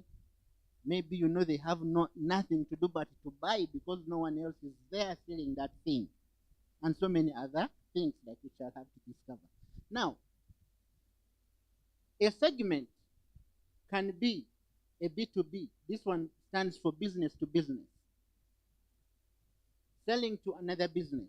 For you can decide to sell things to other businesses. Who can give me an example of a business to business model? Which business sells to other businesses? Yes. A depot sells to a bar. A depot is a business, okay? And then a bar is a business, okay? Bakery. A bakery sells to a shop. You know, bakeries, they bake bread, they bake cakes, and then they sell to shops. Okay, we can take that one. Someone had risen their hand here. Yes. A maize milling business to a school business. Another example? Yes. Be a little louder. I didn't hear. A butcher to a hotel.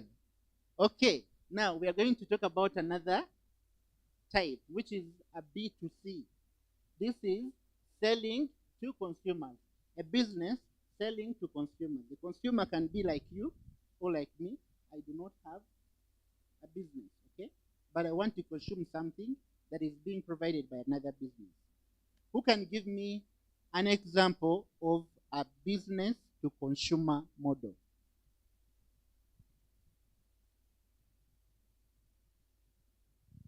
Some people here we are talking about, okay, yes.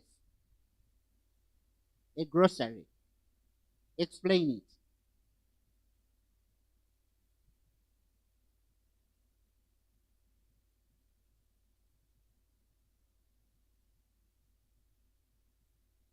Okay, wonderful. One more and we proceed.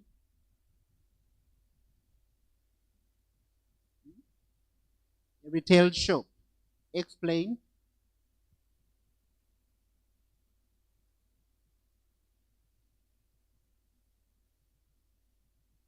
Wonderful. Now, there is this one called a B2G, where a business is selling to government. Where business is selling to government. An example. Someone who has not given me an answer. Oh, I wish that microphone could be working behind there. Huh? Someone who hasn't given me an answer. Give me a B2G.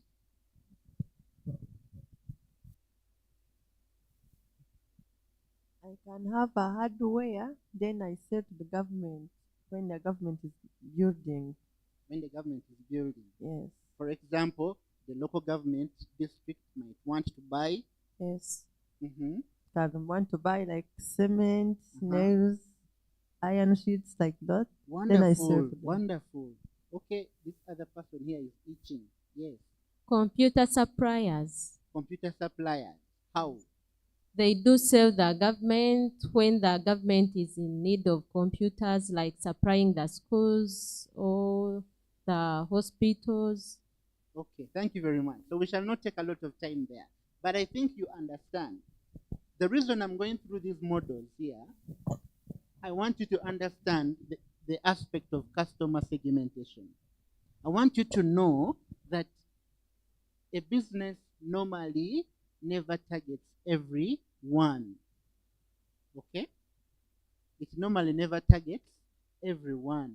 A retail shop might have so many commodities in the retail shop, but it is targeting consumers.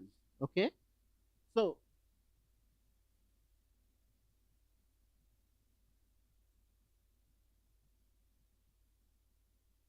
do we understand? Any question at this level? Anyone with a question? We are together? Now, let us look at the B2C. I was saying we shall talk about Safe Border. Safe Border is back.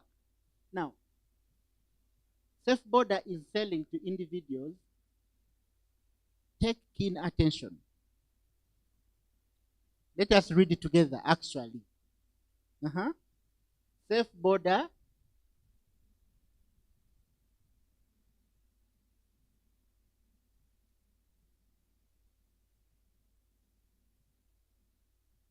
how many key things are in that?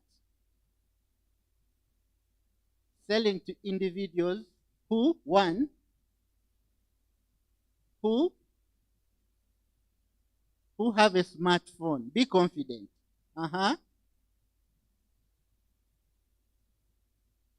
Come again. And so who can tell me the segment that this business is targeting? Who can explain to me the segment that this business of Safe Border is targeting?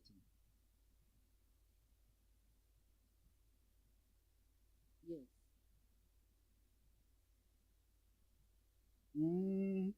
Okay.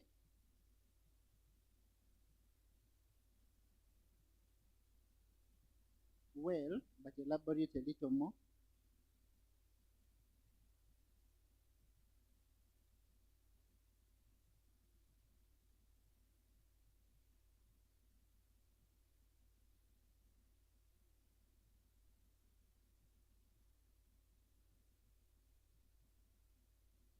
Yes, but something is missing.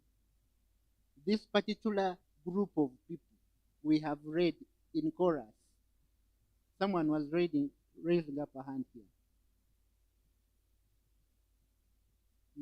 Okay, you first.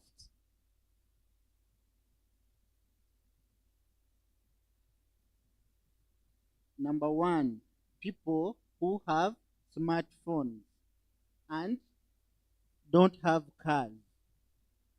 And Yes.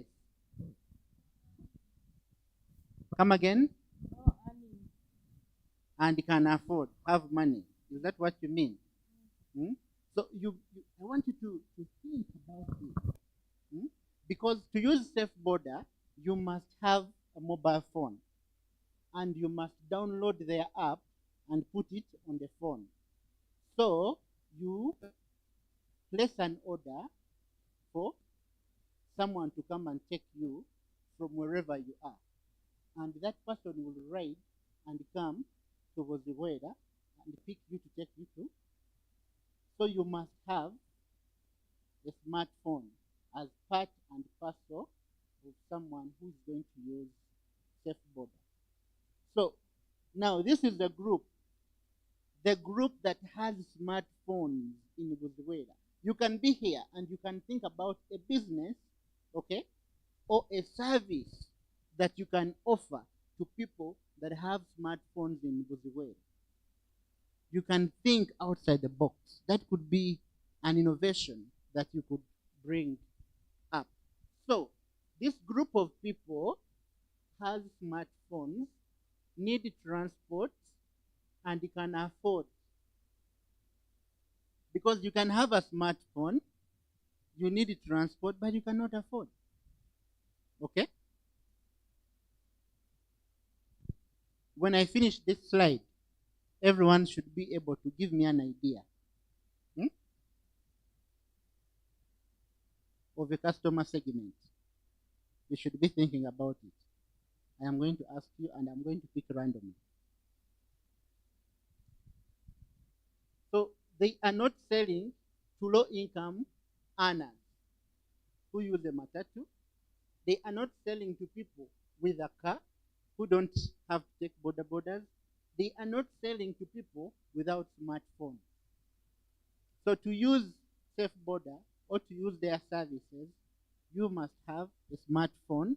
You must be able to pay for their services. Okay?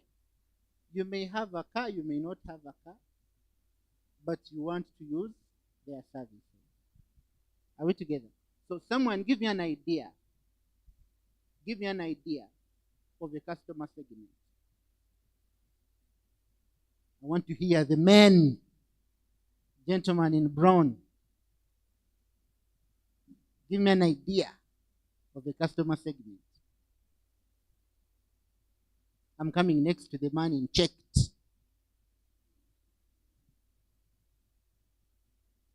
Which people will you be targeting? Which group? I am looking for a customer group. Which group will you be targeting when you think of that betting business?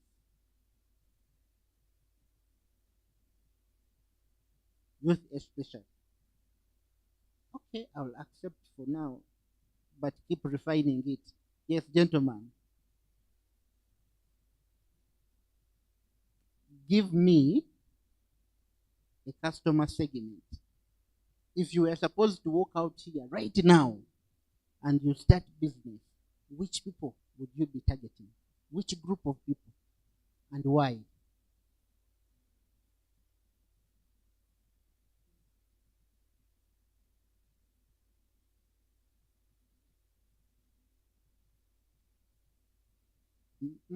I don't agree. Who agrees with him? No one. Don't say you don't agree because I have refused. Yeah? Kindly refine that idea. A group of people that you target. Businesses are fair, but what was called? Zirina abantu waliwo abantu betutunuulira nti nze ngenda kuguza bakyala bokka oba nze ngenda kutunda by'abaami bokka. Ekitegeeza nti abantu be mba ntunuulidde be baami oba be mba ntunuulidde be bakyala, ekitegeeza oba be baana abato. Ezimu ku examples ennawadde. Kati gwe bwe nkugwako kati ogenda kukola bizinesi ng'otunuulidde bantu ki?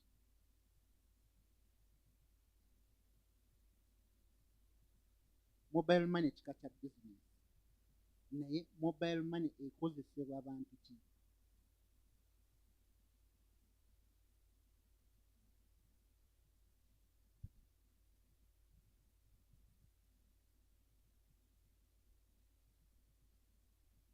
Mwongere birowoozaako. Ngenda kukomawo. Yes.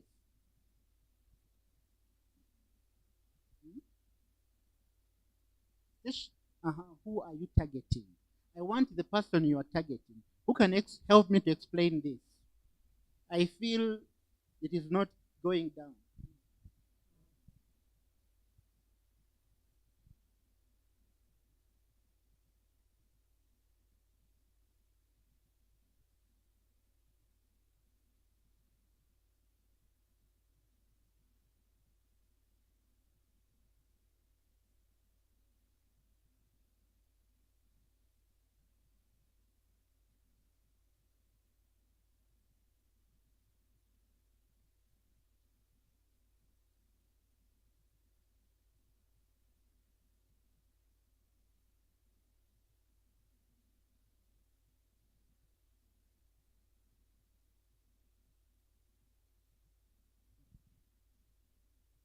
Okay.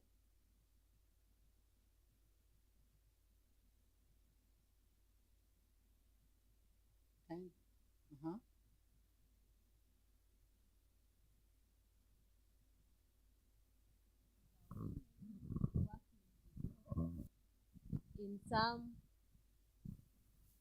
since most of the women working, they do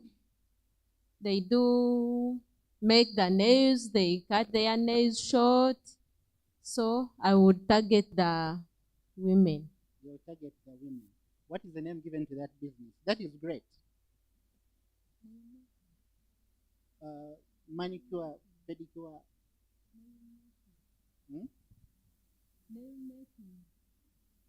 Yeah, it is okay. I understand what you're saying. And okay, another person. At least she's targeting women because women want to make their nails to look beautiful. Okay. They want to cut them in a particular shape. Some of them add extra nails as if they don't have, but it is okay. So, if there are so many women in that caliber who want to do that kind of business, then you're good to go. That would be a good business idea.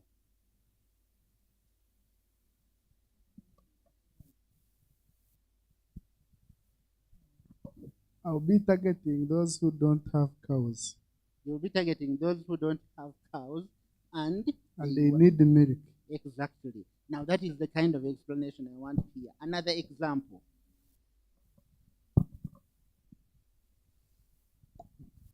Thank you, Keisha. I will target the schools. Homes for the kids. Okay. Mm-hmm.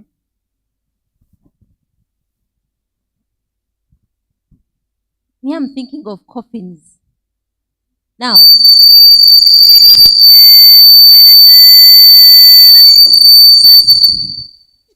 no wonder the microphone just started screaming.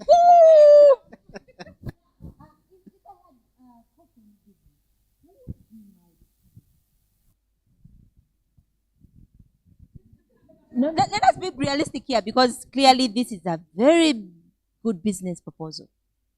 Who should I be targeting? And where would I station my business? Why?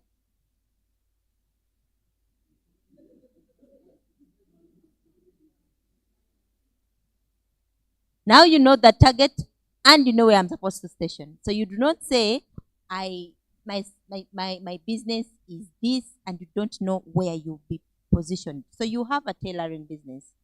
You're targeting the schools. Where will you rent?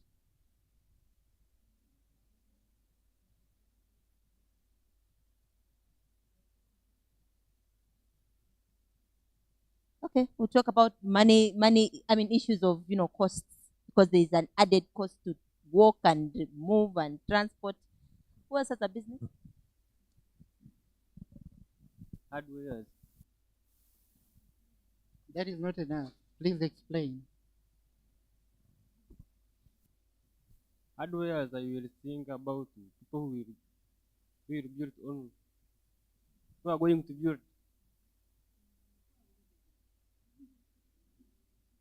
Yeah, you mean I will make a hardware and I will be targeting on the people who are going to build.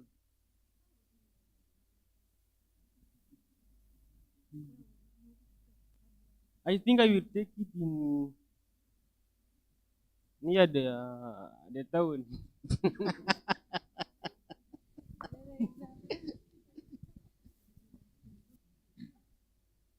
Nze nsobola okukola sitowa y'ebijanjaalo n'obuwunga mba ntagetinga amasomero agaba gabeera mu kifo kyembeeramu.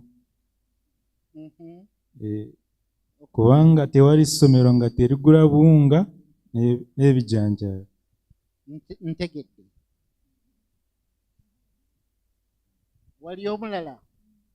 Nze ngamba mba nsobola kukola woteeri nga ngitadde mu katale k'amatooke oluusi ng'abantu balina enjala baagala kulya ng'ate tebalina we bajja emmere. Kituufu. So, okay, babiri bokka tugende mu maaso tukiveeko.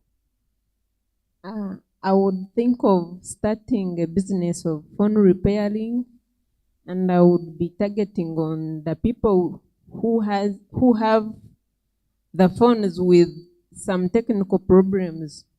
Okay. Me, I would put up a shop that hires suits. Then there I will be targeting party goers and people that have parties. Okay. Just hold the microphone with you. If another question comes, you move it. Don't face it in the speaker to make noise, okay? Now, I think we have a good idea of what a customer segmentation is, okay?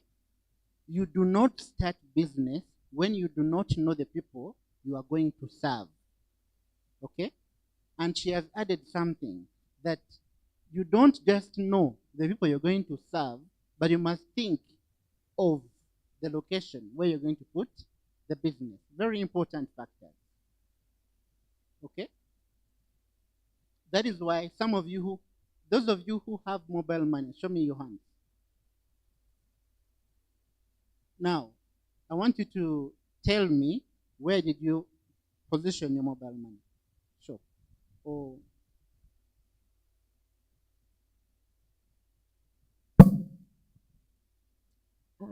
I positioned it on near the tax park and the stage of Boda. Why? Because some Boda men normally transport their customers, those who are in need of the mobile money services, and bring them directly to me. Okay, interesting. Thank you very much. But okay, someone there, and then we proceed. Be faster. My mobile money is located there in farm areas where there are those farmers who sell their goods but they don't go to the bank. They need mobile banking. So they were in scarcity of mobile money because they had no transport to go to in town. Yeah. Interesting. I think you can hear people are positioning their businesses to where they feel they can get the clients. So that is very good. Ensibuko is selling to circles and VSLAs, which want to digitize their processes. Okay? These are circles. So which customer Ensibuko is targeting which group of people? Is targeting circles. Okay? And if you were near, if you had a mobile money agency and you were near members of a circle, you would make money, isn't it? Because if Ensibuko is in place and it is helping people not to walk long distances like she says, helping farmers to take money to the bank, okay, you can position your mobile money in that area. So the members of the circle in the community can always look for you and say, hey, deposit money for me on my phone. I want to send money to my circle. Okay? So Ensubuko is not selling to other businesses, is not selling to banks or individual consumers. For them, their target group are those groups of people who are saving money for self-help purposes. Criteria number 3 of a good business idea.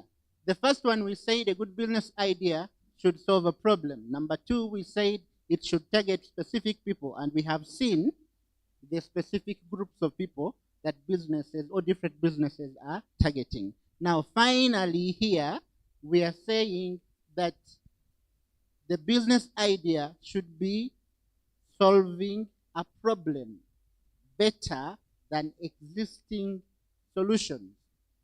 It should be the best solution fit.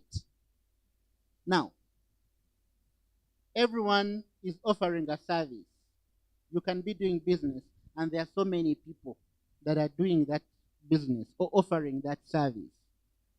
But your solution can emerge as the best. Do you understand what I'm saying? Mwenna muyinza okuba mwina bye mutunda.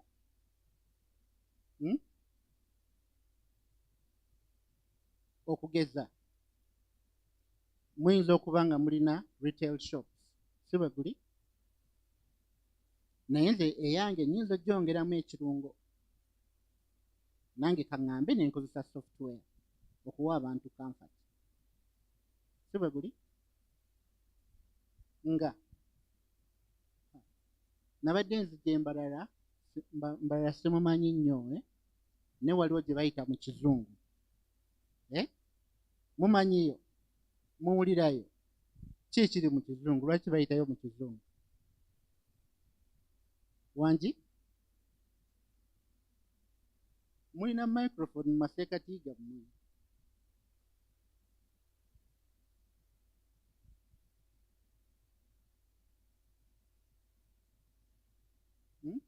Ki ekiri mu kizungu?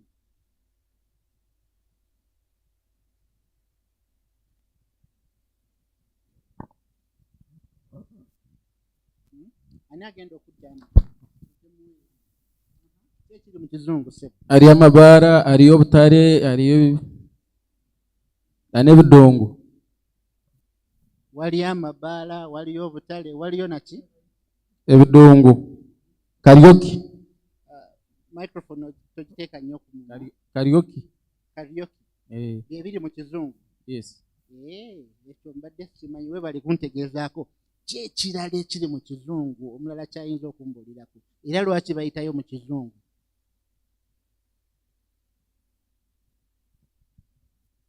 There are some plots. They are plots. Clothes. On a low price. Okay, let me tell you what I thought. When I arrived, I was seated in the front, and someone said, "Kuchikuba ekigenda mu kizungu." So the taxi man parked there. So I started thinking, Kizungu? Are there Bazungu, white people, or are there rich people? Which is which? Huh? People that have built maybe very good houses. Is it what it means? Can someone help me?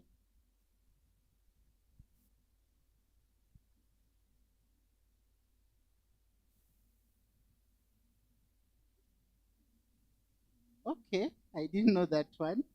He talked of bars and what, and most of the ladies there have bleached themselves. Is that the reason? Okay. Anyway, I thought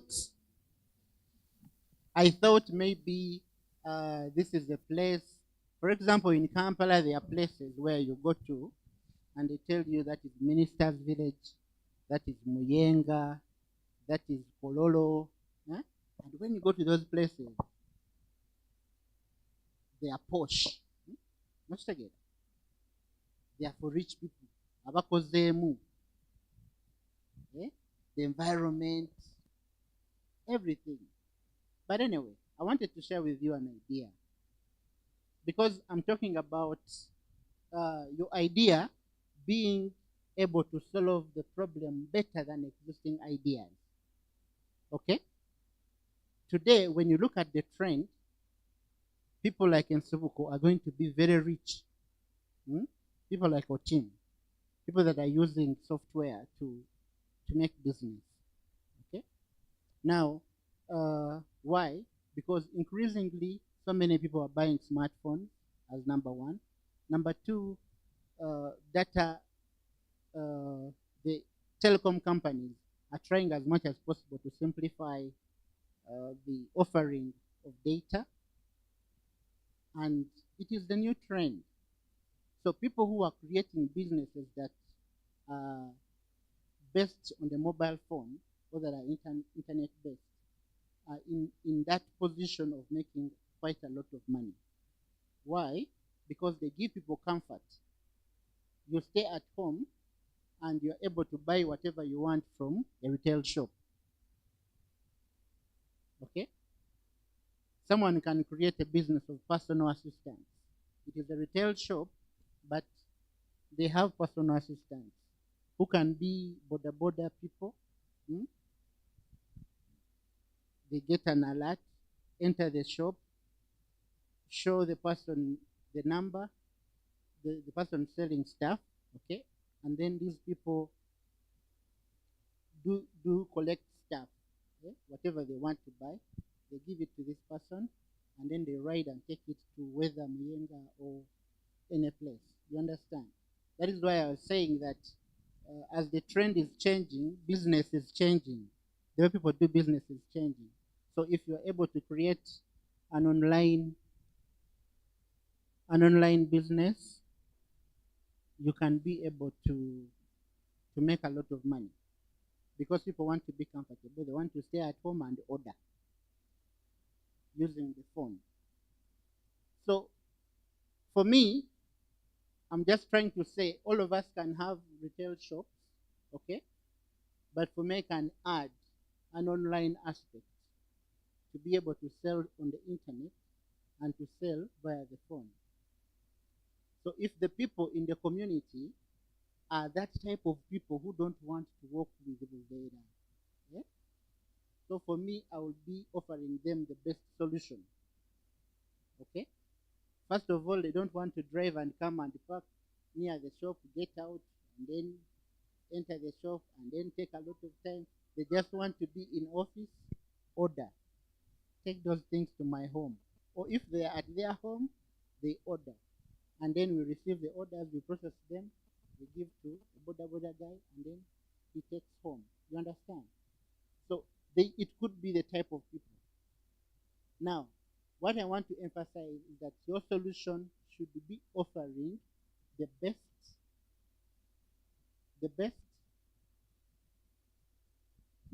service. Okay. There is something here called unique value proposition. The uniqueness to its customers, why a customer would choose you over the competition, solves the problems, and so on and so forth. There is something we call the business model canvas. We shall look at it later.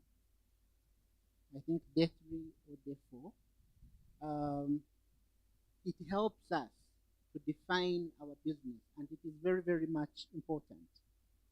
And don't forget, everything we are talking about, please relate them. They are not in isolation. In a way, they are connected. Okay? So relate them. Don't forget them. Now, the unique value proposition is the reason why a consumer or a customer should leave all the other products or services and buy your service. Are we together? Some people will say it solves the problem of the people right here. It is unique to its customers. The way you solve a problem is unique to the customer. Sometimes it is cheaper, sometimes it is better quality, sometimes it offers convenience, it is faster, and it offers the customers a better experience. Now, when you're going to do business, you should be able to clearly define your unique value proposition. Are we together? Your unique value proposition, because it is what makes you to be. If you do not do so, you are playing. The unique value proposition helps you to communicate to your target audience.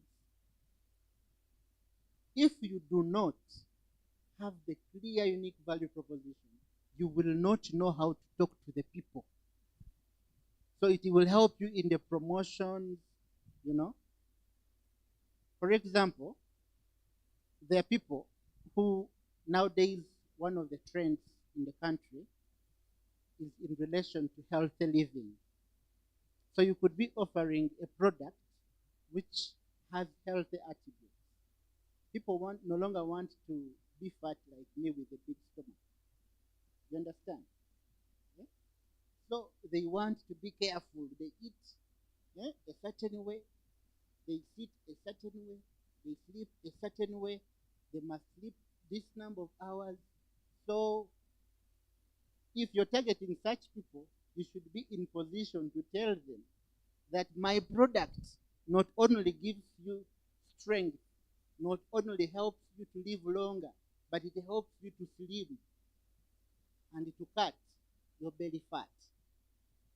You understand? So to be able to communicate to me, to sell to me, I am already struggling. People are telling me, man, you're doing badly. You're doing badly. Your weight is bigger than your height, what, and so on and so forth. So you are obese. So I must look for a way. So I'm looking for a person who will be giving me tea that helps me to cut belly fat.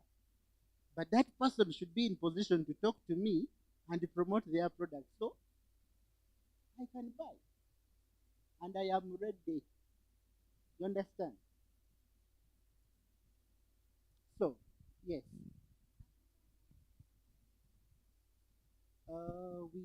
You can share. Yes, we are running out of time, but you can share.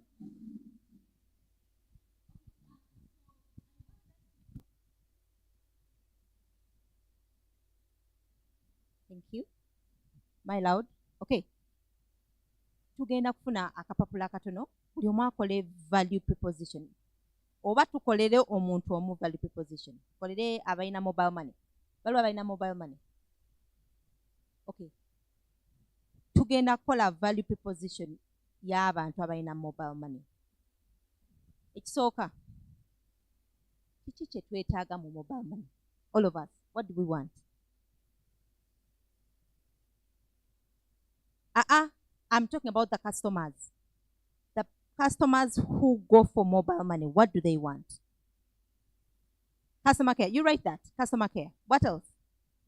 Convenience. Convenience. I like convenience. Write convenience. Write the word convenience. Customer care. What else?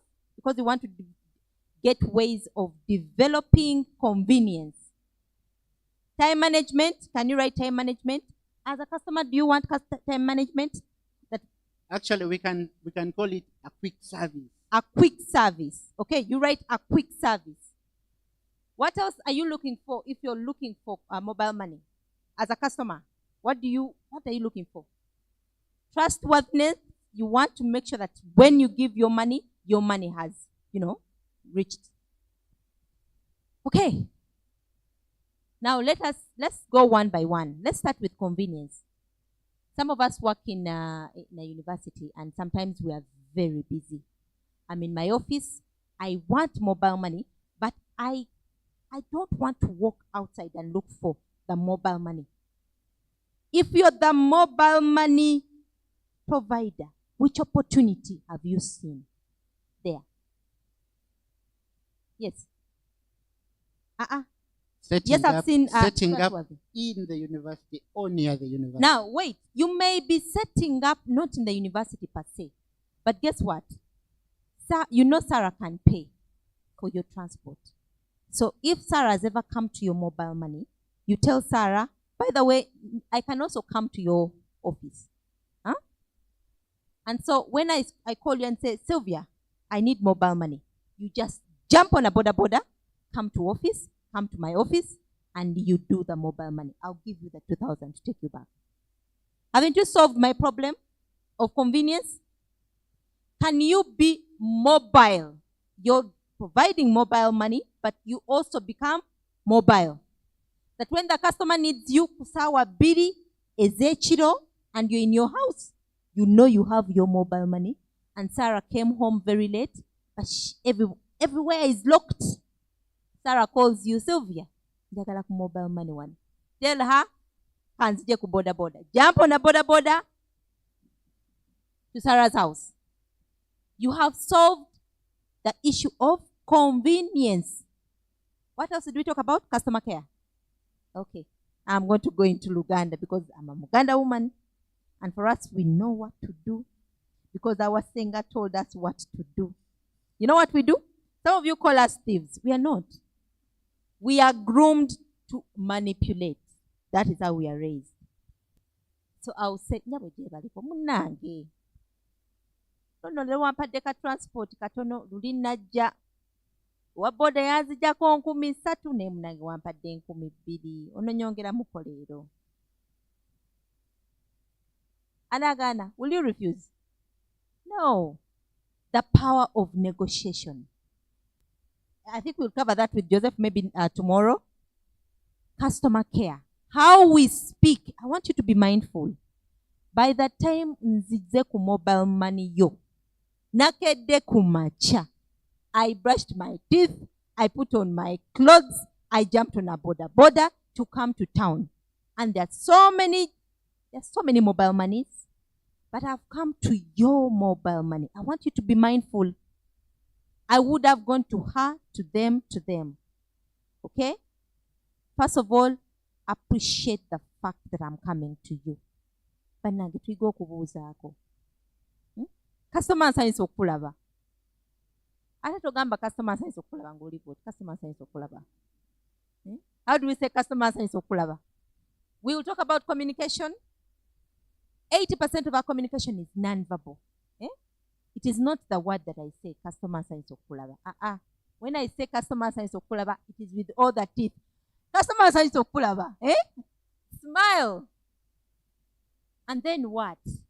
If the customer starts munange nafiiridwa nojo, do not say oyagala chi.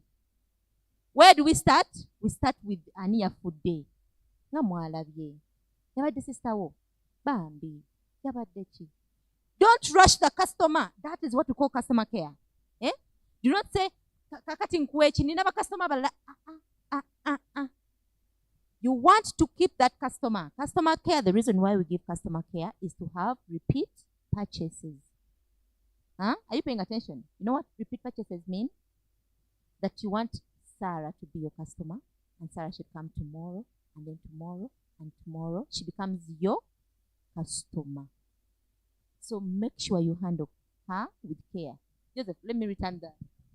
Thank you very much. Actually, she has finally guided us to a unique value proposition for a mobile money business. Now, from her explanation, I would say that our mobile money business offers mobile, convenient, and fast money services. Are we together? It is mobile money. Yes, it has to be from my mobile phone too, but I am adding the aspect of mobile because I actually even move. So the way I do business, or the way I do my business, is that I am mobile, to afford you convenience and faster. So you get the money. You understand? In your convenience. So kati tugenda tunatera ogenda mu lunch. Ne buli muntu agenda kumpandiikirayo. Unique value proposition. Abalina business, abamu mulina saloon, abamu mugambye mwagala tandika migaati, abamu mugambye mwagala kukola ki. Naye lwaki abantu bandirese business endala zonna ne bajja ne bagula ku ggwe? Okitegedde? Omuntu yenna akola business ateekeddwa okuba n'ekyo mugongo. Era ekyo kimuvuga, it is the guiding. Kimuvuga. Kyekivuga engeri gye yeeyisa, kyekivuga engeri okweyisa ntegeeza lwaki y'ensonga lwaki akeera, y'ensonga lwaki asobola okulinnya boda amangu ddala n'agenda n'asanga akasitoma gy'ali, y'ensonga lwaki ekyo bw'oba tokirina mu bwongo, attitude ye eba mboofu. Tuli wamu? So owa mobile money yandibadde agamba nti ffe tukola tutya? Tukuwa service mu bwangu, tukutuukako bw'oli, okitegeera, ate mu budde. Ebyo ebigambo ebyo mbadde mbagamba nti bituyambako nga twetunda oba nga tutunda bizinesi zaffe. Weewaawo buli wa mobile money afuna ka kioski n'atuula omwo. Negwe kyekikufuula ow'enjawulo. Akantu kali ketwayogeddeko, unique to customers. Mukajjukira? The uniqueness to the customers. Gwe oyongeramu akalungo akokola ki? Ogenda customer gyali. Customer ng'omumanyi. Ate n'oluusi bw'oba omwesiga oyinza n'omuteerako ssente nga tannatuukawo oli. Abamu baba tebazirina. Okitegedde? Ne gwe oyinza okukolayo ekyenjawulo. Uniqueness. Obeera wanjawulo. Tuli ffenna? So, tulabye criteria eya good business idea. Esoose ebadde egamba nti obeera osolving a problem, obeera otargetinga abantu abali specific, obeera okolayo ekyenjawulo mu bizinesi yo okusukkuluma ku balala. Okitegedde? Ne tulaba unique value proposition. Kati ne tulaba example eya Bread House. Bread House is a bakery chain in Kampala. And Entebbe producing bread, buns, cupcakes, and tabalagala. Now these guys started with one. I know them because they were almost my neighbor. Okay? They oli yatandika business ye ya kufumba migaati. Naye giri fresh. Tegisulawo. Kati bakola bulungi nnyo ddala. Mu 2017, 2016 we baatandikira awo. 2017. Ne kati tuli mu 2023, so they have several branches. But previously they had only one branch. And people who would come from Kampala, you leave Kampala, you just want to go, you want to beat the jam, you don't want to waste time to do any shopping anywhere. Because you are aware, if I want bread, if I want this, the other things they sell, like you see in their shop, I know, when vidamu, okitegedde, waliwo abakola ki? Abatunda emigaati. So sijja kutawaana kusooka kunoonya supermarket gyeri. Ate n'ekyokubiri gino gibeera fresh. You understand? So they have their tiny branches all over. And then let us look at their unique value proposition.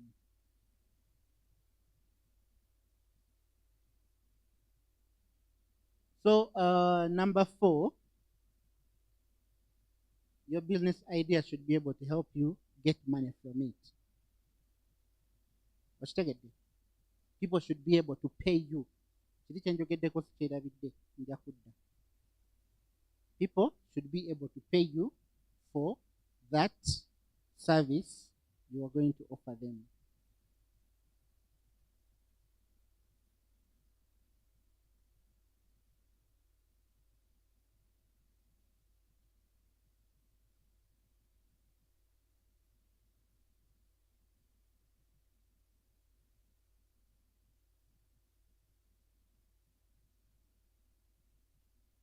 Okay, we are almost breaking for lunch.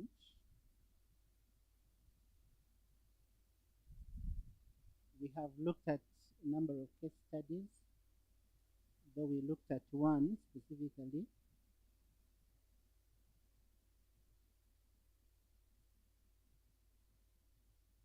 Okay, now our last exercise is going to be, we are going to read that tree farming case study before lunch. And in those groups again, you remember your groups? We are going to analyze another case study. So all these examples will help us in the next processes. Everything we are doing is intertwined. So like I said, do not forget to remember what you've gone through already. So this is going to be our last exercise, and after presentation, we shall go for lunch.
Looked at a successful initiative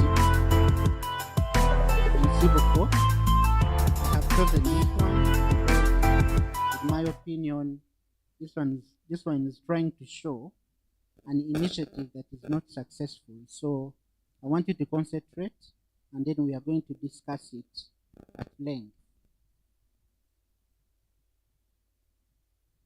We're going to discuss it at length.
And because all of us have this sheet of paper with covered any story, we are going to have what we call a working lunch.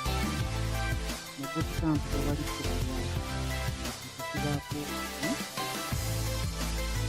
we are going to multitask.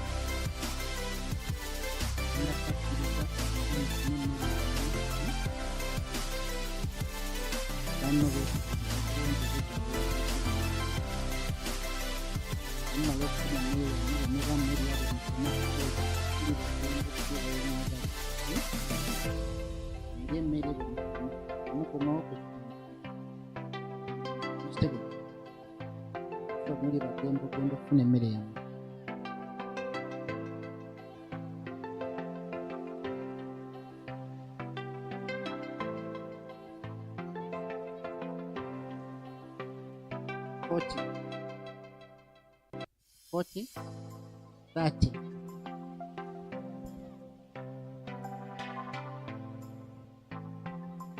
Mu ddakiika 3 ogenda kulya emmere bw'osoma odisikasinga. Mufune n'empapula zammwe muli badde mbokolera wali wabweru bye mugenda okuwandiikako bye mugize.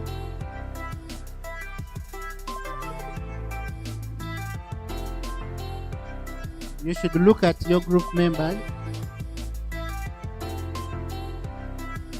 Okay? Webiti bwe bibeera tewabaawo kwonoona budde. Byonna mubikwasaganya ate kusooka kumala kulya ate tuddemu tusome byonna tugende tubikola olwaleero. Multitasking is the lesson we are learning.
Why she was not successful in her initiative, one was she had no idea about the seedling, or she was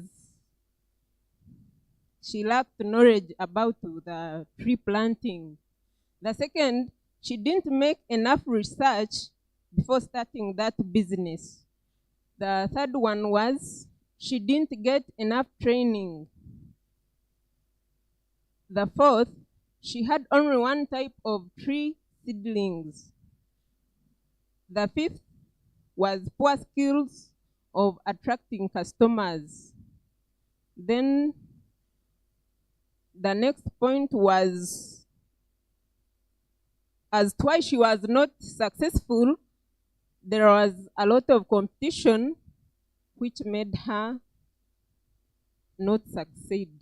Time up. Thank you very much. Hand clap for the group. Next group. Hurry up. The others will find you there.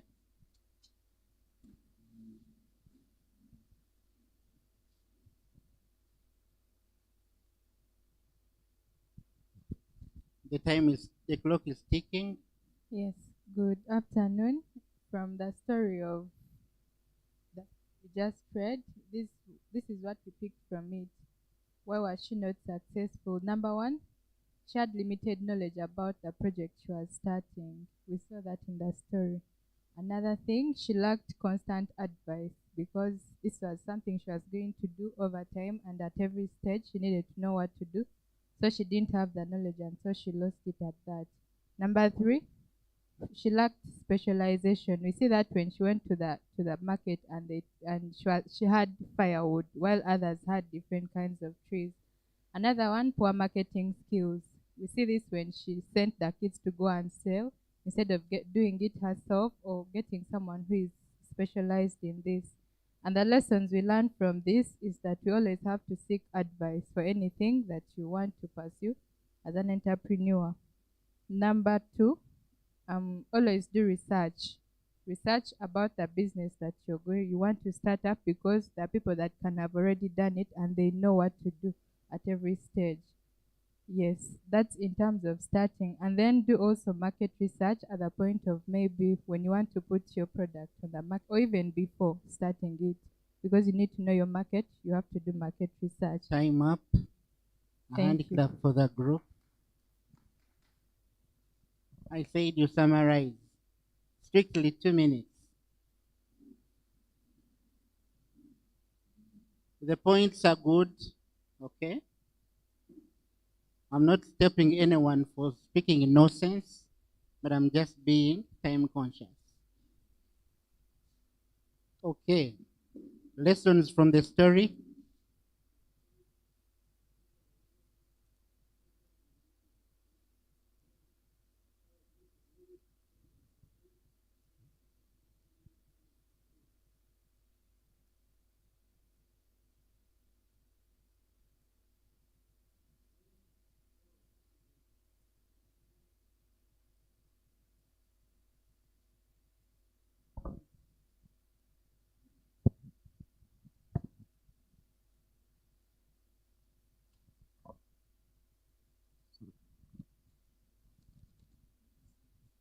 So, no skills about nursery bed. She had no skills on how to deal with the nursery bed and plant the seedlings, and she lacked advice from the experts, those who knew how to make the nursery bed. She never sought for the advice. There was limited capital because the money she had, she used it to buy the machete, hoe, and axe, and everything. So she completely had no money. She scattered so many seeds in a single nursery bed and different types. Lesson learned, seeking an advice before starting up a business. So she was supposed to seek the advice before starting up the business, and she was courageous and hardworking with the business. Though she was not discouraged, but she had courage in the business. Time up. Thank you very much. The last group.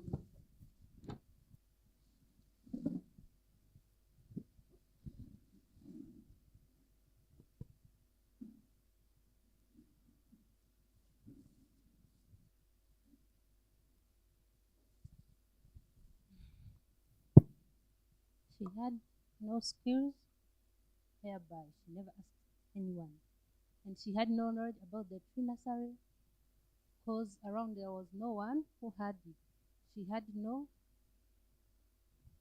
She didn't specify a group of people to cooperate with. She had sowed too many seeds for them to generate and to give a high variety. She didn't thin the seedlings properly, depriving them to the necessary nutrients. Lessons that from hard working we can learn many new abilities in our life that we had not known beforehand. Gaining confidence of asking, seeking advice before starting any business, market setup. Thank you very much. Okay, a big hand clap for everyone. In the beginning, we saw Mr. Otim.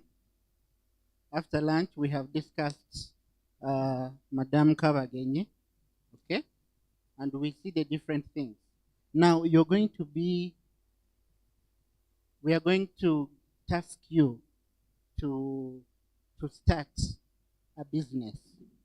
In a boot camp, we work like soldiers. We don't waste time, we don't sleep, we focus, okay? And we must make money in 5 hours,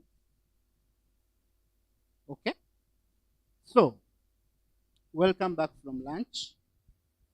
We are going to do something else. And this is business opportunity spotting. Now, there are certain things, or I would call, not things, but I want to call them code words. Most of the things we have been going through kind of drive us to this level. Code word number 1, you will find people that say, this frustrates me. Okay? Then you find others say, why is this damn expensive? And then as you are in your community there working or doing anything else, you will find someone else saying, why is it so hard to get? And then as we go on, you will find another one saying, why is the quality so low? And then someone will be saying, I wish there was. Then why is no one adding value to XY?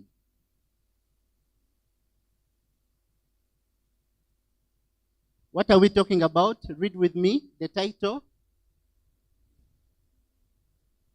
Together in a chorus. Business opportunity spotting. What does that mean in our local language? What does it mean in your language?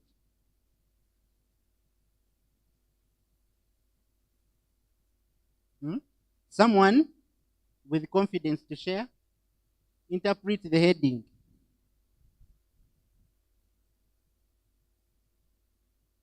Business opportunity spotting. Randomly.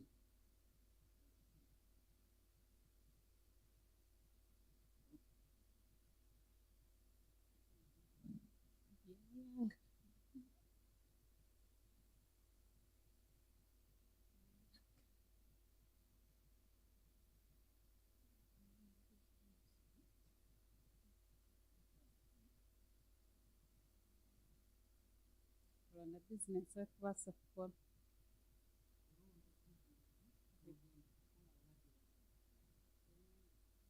Otegedde. Kiddemu? Okulonda business what's of course. Okulonda business gy'ogenda okukola.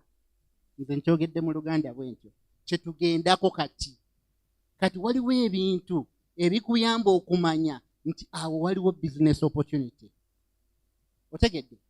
Buli lw'osanga abantu nga beekaanya, abantu nga beebuuza, abantu nga waliwo bye banoonya bye batafuna, that becomes a business opportunity.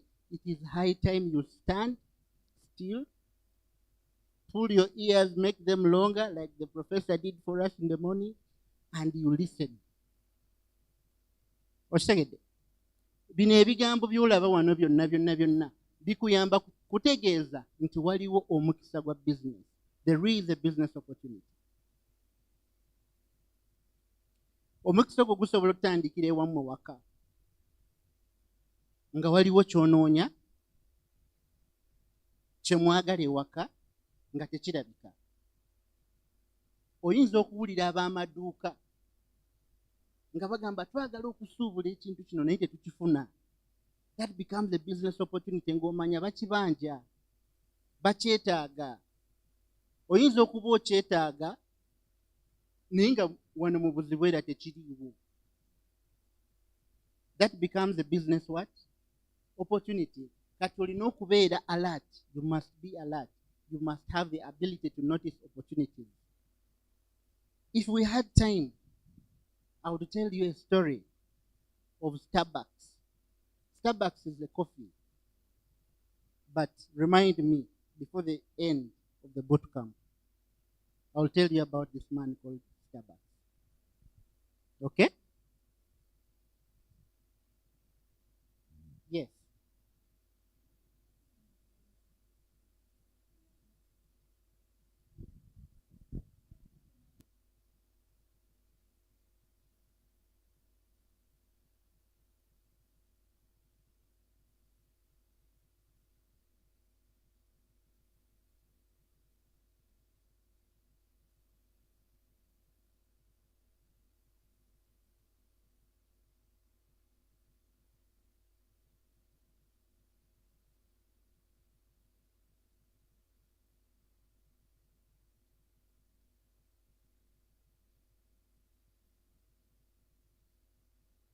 So, in life, opportunities are around us. They are everywhere. No opportunity is bad. Some people think some opportunities are bad.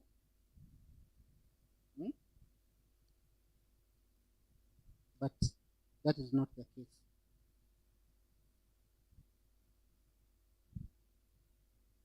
So, idea generation moments. Get your template.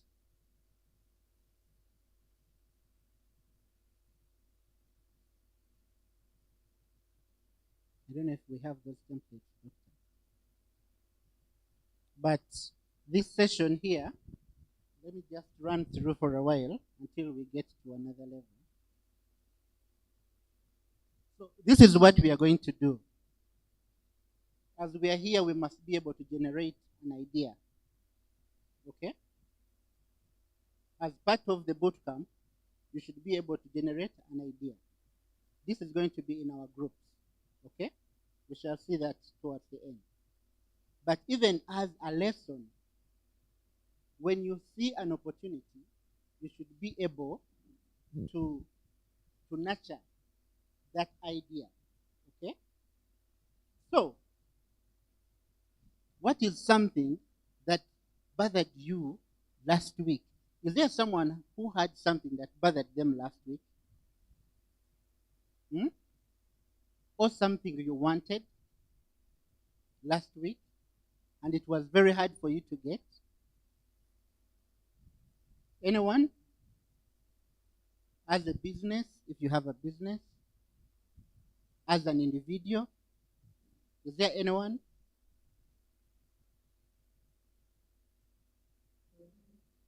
Someone could say, I wanted to find nice salads in Mbarara, but it was difficult to find the salads. Maybe I wanted to find nice salads in Bwizibwera. Is there somewhere I can go and buy salads in Bwizibwera? Do you think the people would want salads? Have you had them at least complain or ask? Because, you know, when people complain, for a business-minded person, that becomes a business opportunity. You hear a few people complaining, showing dissatisfaction, and then you're like, okay, n'oyongera okukyetegereza awaba waliwo ssente. Ne tobeegattako bwegasi naawe n'oyomba. Okay? Any complaints? any wishes of your friends, it could be your family or any other person that you relate with, are business opportunities. So here we are basically showing you that for you to be able to spot a business opportunity, you do not have to fly to the sky. The business opportunities are around you. Are we together? My friend bought a new TV, and when he was at home, it did not work. No guarantee. To get there are those things. Maybe you wanted to do a pedicure, and you can't find someone to do the pedicure. Maybe you wanted to do a haircut.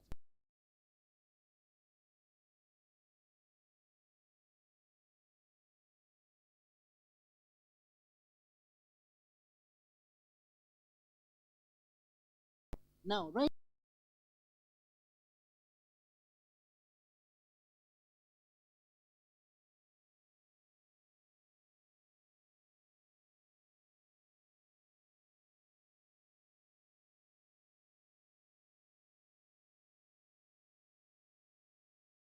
What business opportunity does exist? What is that thing that people always talk about and they're saying, oh, we wish there was this kind of service? What is that service that is missing? Okay? Some of us come from farmer areas. But to buy seedlings, you have to go to Mbarara. And some of the people have to ride bicycles to go to Mbarara. Or they have to jump on a boda. Some of them have to walk if they must buy certain things. Observe everything that is happening around you. There is an opportunity, you can exploit and you make money and you become rich tomorrow. Wake up. Stop waiting for government etuyambe tebatuwadde ssente anti ate ez'abavubuka tezaatuuka ate think outside the box. Money is around you. Ate namala okusoma bannange nasoma degree yange lwaki oba ssente zo singa bazimpa. That is the reason they paid that school fees, for you to start thinking outside the box. Think. Look around. Open your eyes wide. The money is there and it is waiting for you. It is not for people with wings, no. Omanyi, at least mwe Kampala. You know, in Kampala there are so many opportunities. Who told you?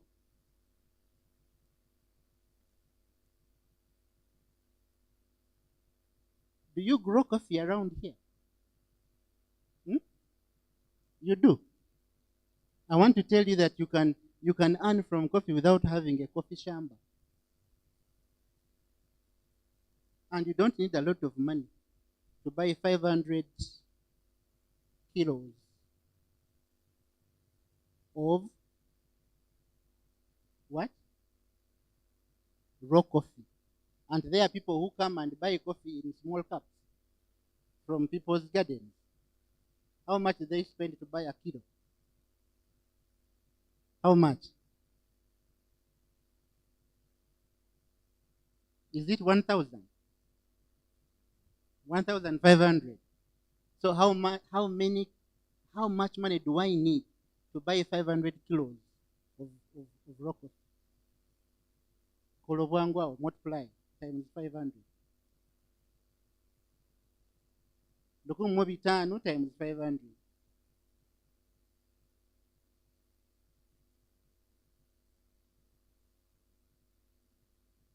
How much money is that? Okay, 200 kilos.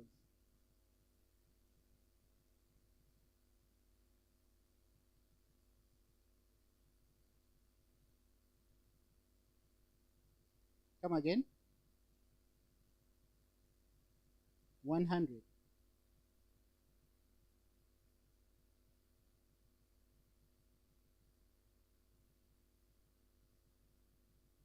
Times 200. 300,000. Think. Doctor, you had to say something.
Where can I find the shop right now? So I either have to wait for a wedding to eat a shabwe. For real? Why don't you make a shabwe and you put it in a fridge? Or you pack it like you pack mashta, and then you take it to Kampala. You know how many of us will buy it? So you're just thinking outside the box. Thank you very much. So, which products, which services are hard to get? As we are motivating you, as we are pushing you hard. Huh? First stand up. Everyone.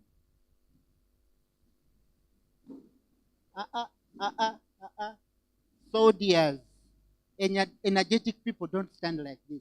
Sit down. Sit down. Okay, stand up. Sit down. Stand up. That is how we see an opportunity and grab it. You don't be like, no. I haven't told you to sit. Unique and affordable lamp shapes. Some of these things that are hard to find, hard to get. This one is giving us this example. And then, which products or services are expensive? Ordering products from abroad. Which products or services have poor quality? Most furniture. For you, how would you answer this question? Which products in Bwizibwera have poor quality? Give me an answer. Everyone is going to give you an answer. I'm starting here. If you can't think now, say pass. The milk we get from the dairies is watery. Phones, what about them?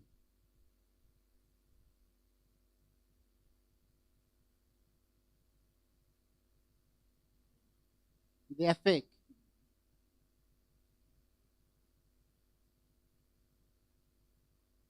The clothes we are getting from the market are old.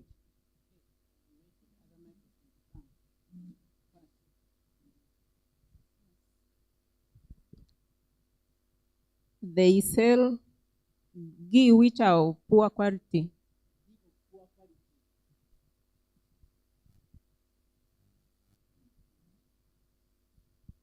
Or plastics. What? Plastics. Too.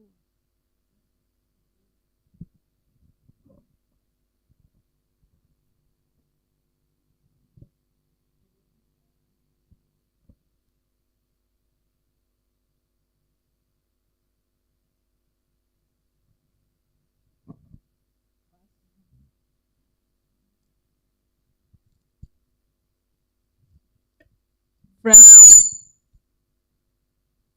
rusk, so they are of poor quality. They slaughter dead animals. Dead animals.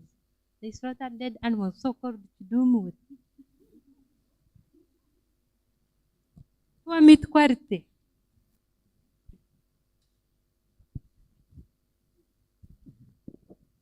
Amanda ge batuwa kati ngamba nti tegakyakola bulungi, ebiti byago bisankala.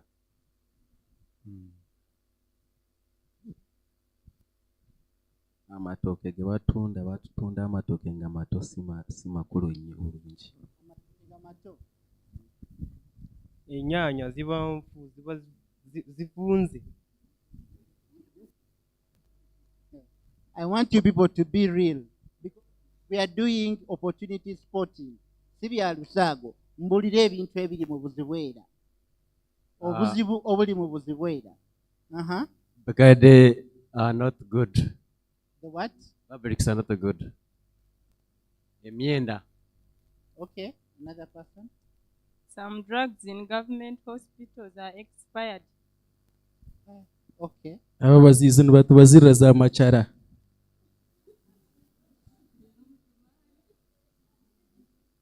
Aba bazizi abebiharani noze kutunisa ekitenje akuletera amachara kateni. Kale. Some shoes. What? Even they are poor. Because you buy some shoes, you find it.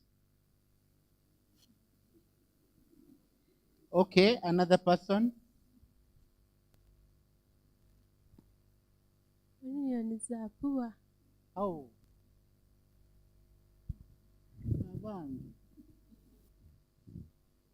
Okay, which products? We have looked at a number having poor quality, and then the services. Yes. Which services in Bwizibwera have a poor quality? We don't have kindergarten services. Well, actually, they are fake. Oh. Yeah. You should. Are you a teacher? No, I'm not. You a mother. Thanks for doing research for me. I thought someone else. Services that are poor in Bwizibwera. How much money do people pay for kindergarten here? You don't have.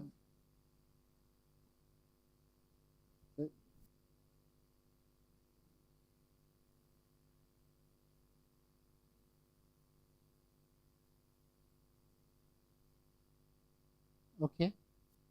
Poor hotels. Poor hotels. There are no hotels in Bwizibwera. They are there, but they are not clean. They're not clean. Okay.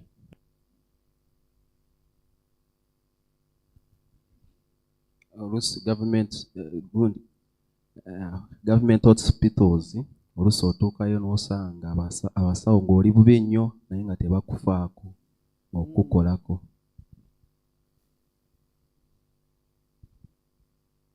Accommodation. Omorogies noshanga mu kuri omushuka tubakuzuzya n'abarofa. Okay. Thank you very much. You can have your seats.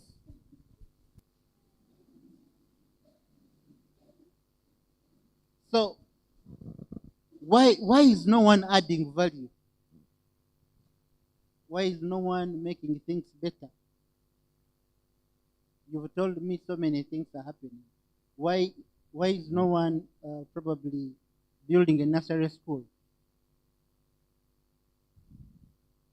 There is no competition.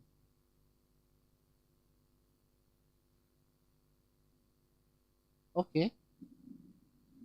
Why is lwaki tebakolawo njawulo? Lack of money.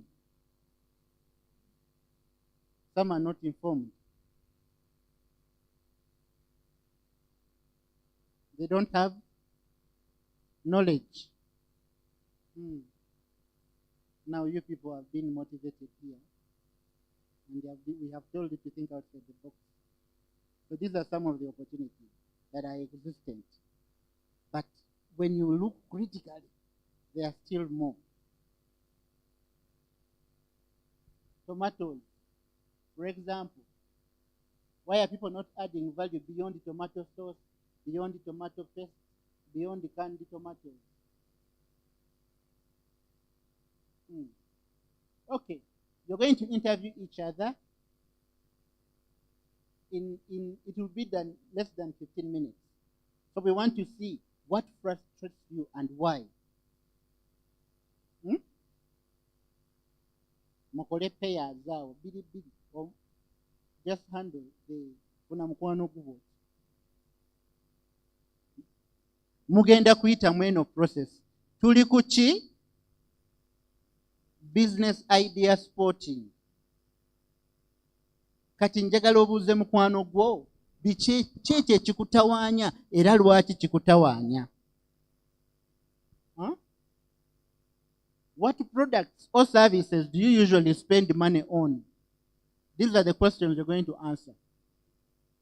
Two of you. What products or services don't meet your expectations, and why?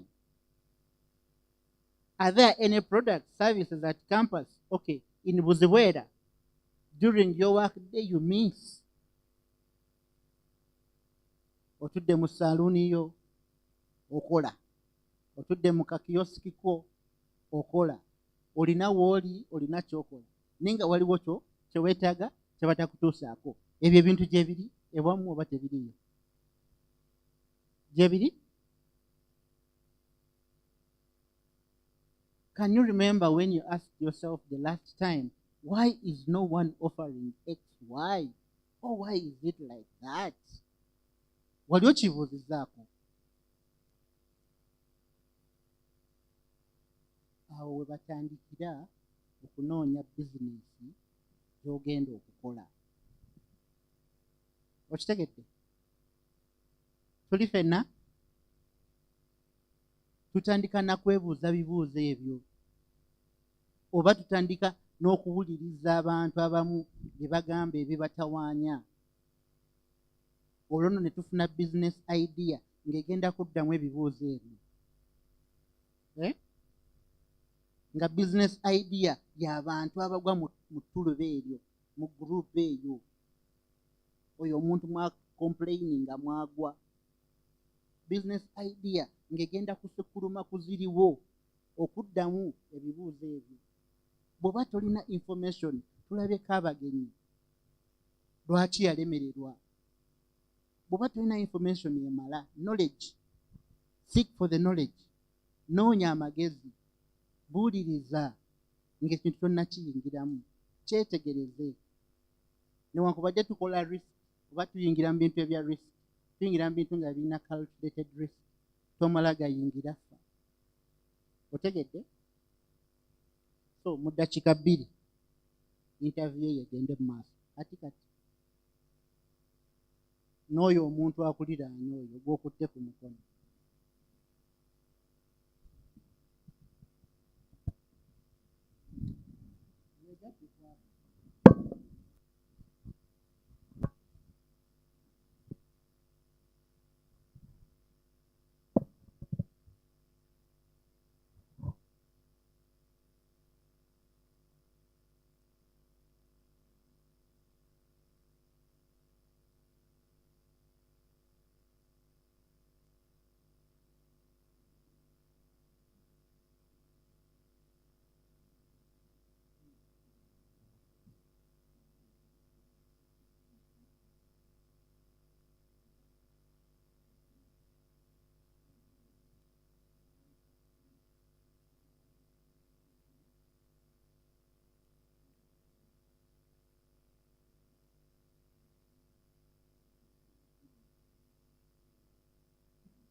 check. In the interest of time, what we are going to do, okay? When we finish everything, I'm going to allow you an opportunity to copy these questions. Okay? As an individual, think about them. I'll give you another opportunity to discuss them. Are we together? So what we are going to do now, I'm going to create new groups. Not the groups we had in the morning. Okay? So from here, you're going to count 1, 2, 3, 4. 4 groups. Okay. So from here, you're number 1. So say your number.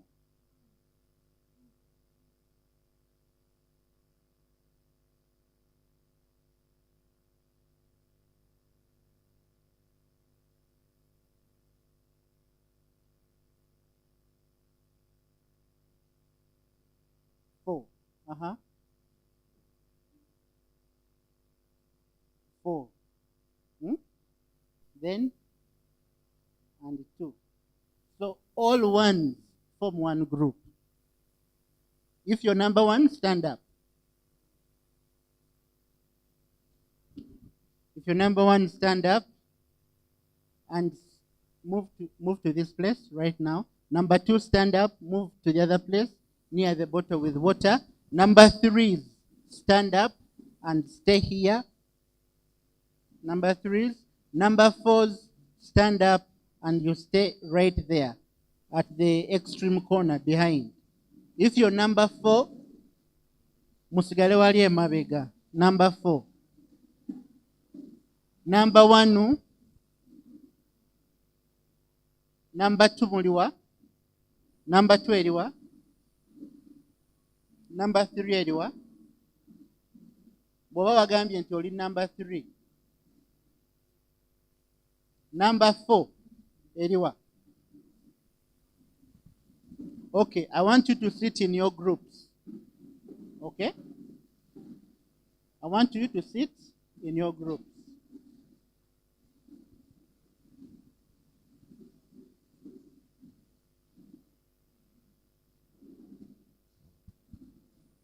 Now, Bambi mwanguweko. Now, I want you to come up with a name for your group. You're going to come up with a name for your group.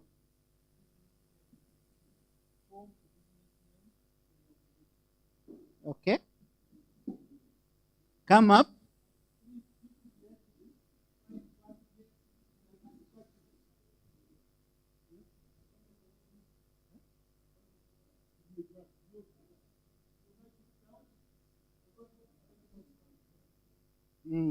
You understand?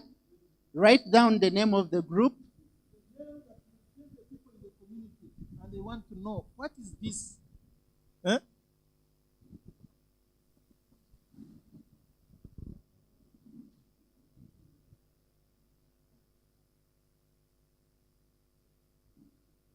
Now, in your groups, you're going to write that name down.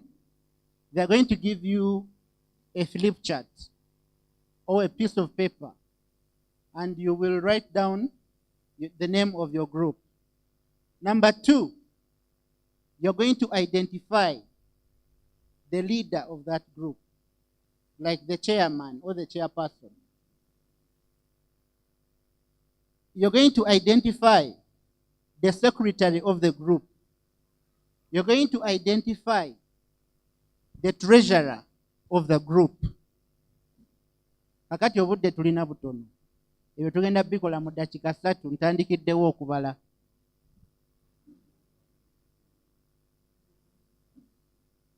Timekeeper in your group,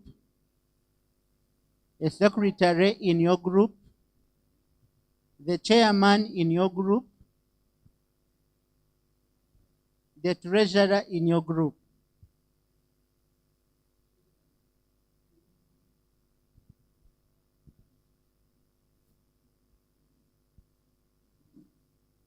What? Read up. Abekam. Abekam. What?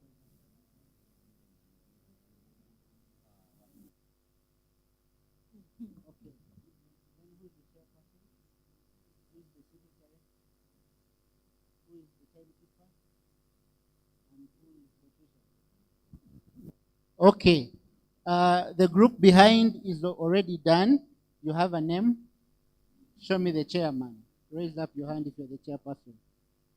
The treasurer, secretary, timekeeper. Timekeeper. So what is the name of your group? Gambano.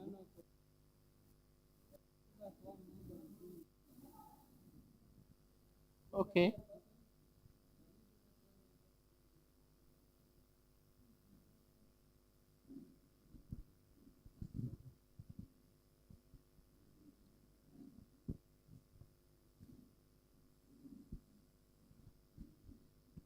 So from the way I see, most of us have gotten the group name and we have the respective members.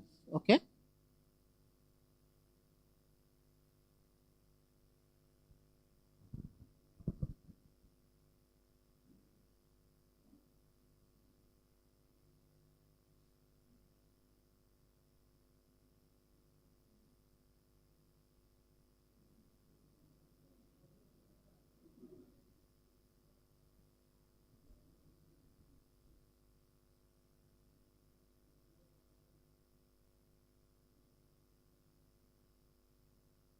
Timekeeper and treasurer.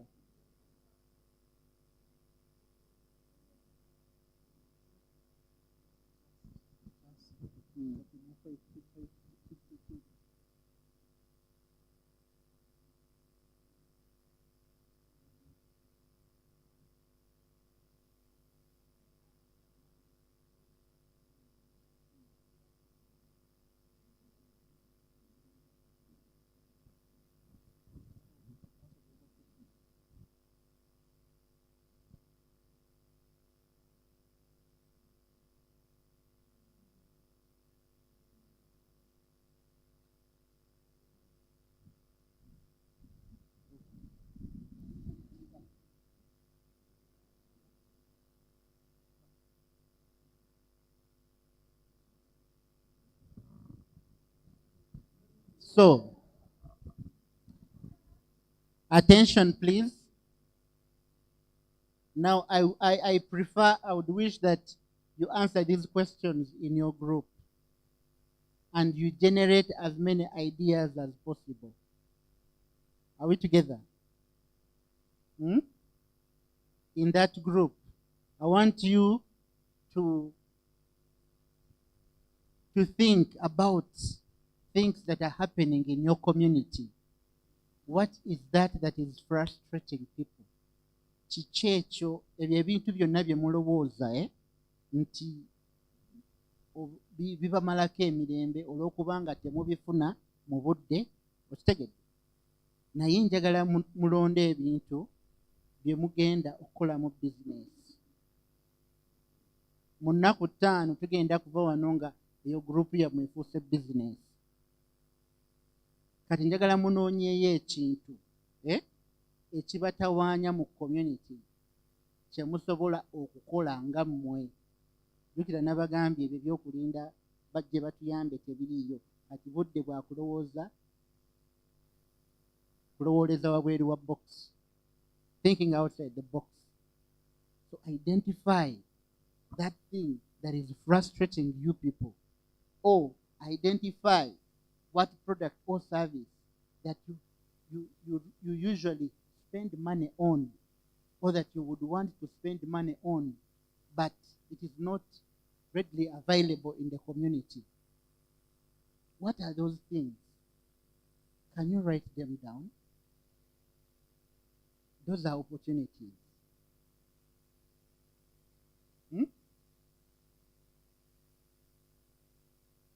Those products that don't meet your expectations.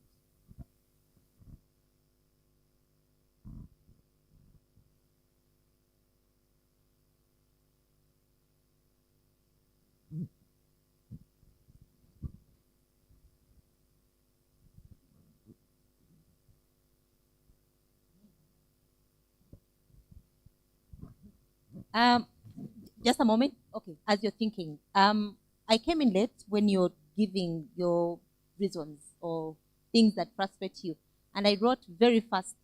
I identified opportunity immediately. Somebody said the suka is usually very dirty in the. So I've gotten a business already, the suka cleaning service. So for us, we just get we come to your place, we wash your sukas, or we get our own sukas and we hire them out. How about that? It may be a bad idea. Somebody said there is no that you go to the medical centers and there is no help. So a business there, I was thinking of the first aid before the doctor. So for us, we are stationed, I don't know, somewhere outside the hospital, or maybe we are in a van, and what we do is to give the first aid before the doctor attends you. That's a business. Somebody talked about daycare, and I kept thinking, Jaja Sarah's daycare. I put it in my house, and I'm looking for, you bring your child in my house, and I buy what? Babies, bottles, and so from every problem you mentioned, there must be a solution. I just wanted to be guiding that for whatever you said, there's definitely an opportunity. Just think through. Okay, continue.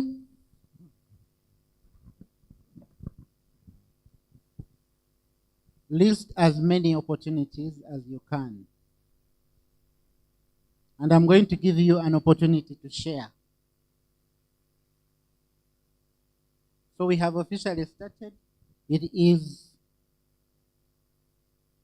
4:40. It is 4:55. So by exactly 5, I want everyone to be done, to be finished. By exactly 5. I'm not giving you all the 15 minutes. I'm giving you only 5. It is 6:05.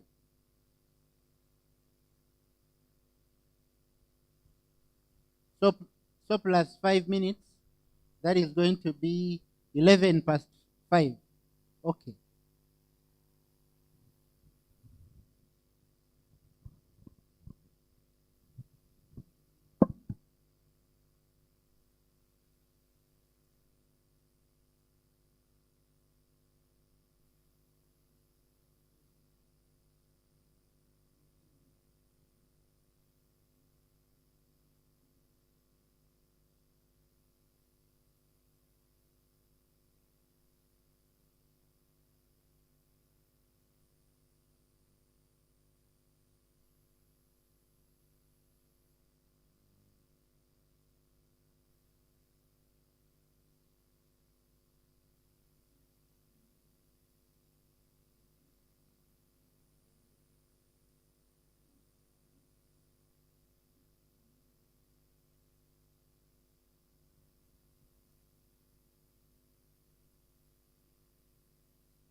If you want help, please raise up your hand in the 6 minutes, and we shall be at your group circle.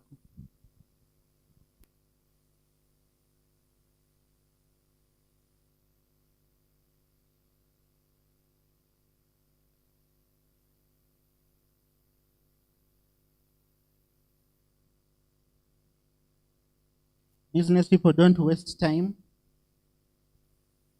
Time is money. So you need to agree very fast on those business opportunities.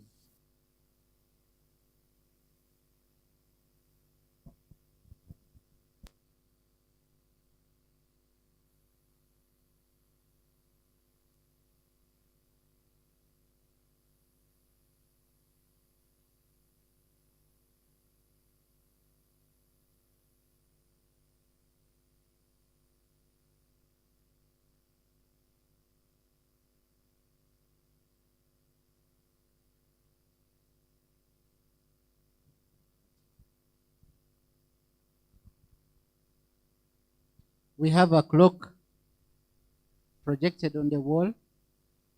So you're remaining with only 3 minutes.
One minute to go.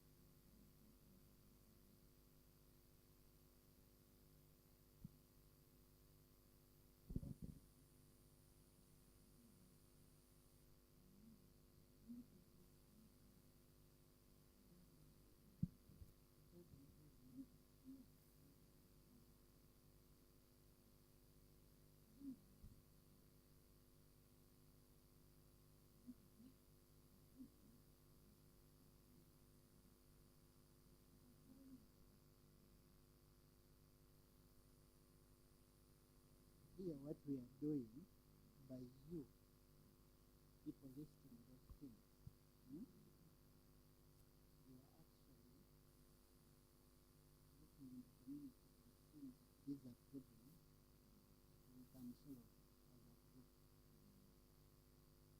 Understand? So, there are big problems we can solve as a group. Because that is what I'm interested in at the end of the day. Those things that are just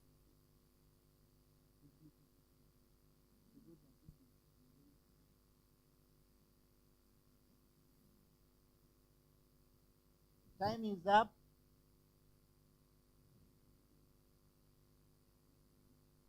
Is every group finished? No. Time is up. Business, don't waste time. Time is money.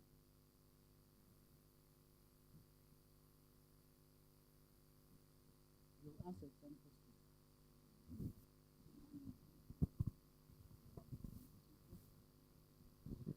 Now, ladies and gentlemen, listen to me. We are doing this exercise for a particular reason. Okay? Because we want you to identify a business opportunity. We want you to do what? To identify a business opportunity. Because I am going to send you out. Many of you here we are saying, have again, you didn't do enough research. Yeah? Have again, you lacked knowledge. Now, in your groups right now, you have identified potential business opportunities. Is that right? I'm going to send you out to research those opportunities. Okay? And we must agree, after looking at these opportunities, we must agree at one business opportunity, at one problem that we are going to solve as a group. And we are going to focus on that problem, research it, and even go ahead and do that business in these 5 days.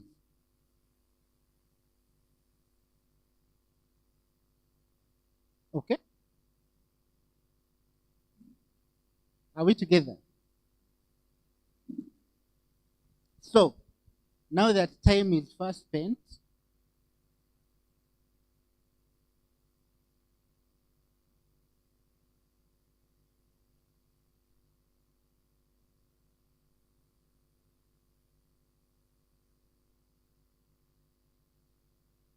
I want you to start thinking out of those problems you have identified. Which problem are you going to focus on and solve? You have identified so many, but at least find one that you're going to identify. Identify one that you're going to focus on and solve.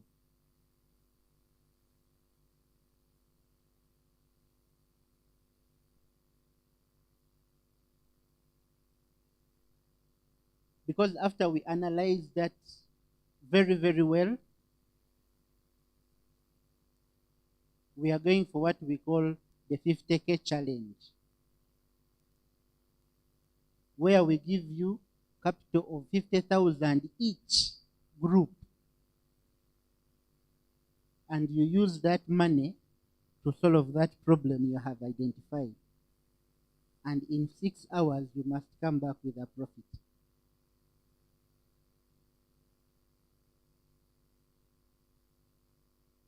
Are we together? These things are possible. This is the third boot camp. We have given people 50,000, and some people have come back with 450,000 in 5 hours. Yes. Someone is looking at me and is like, are you serious? Only 50,000 shillings? And someone comes with 450,000, it is on record.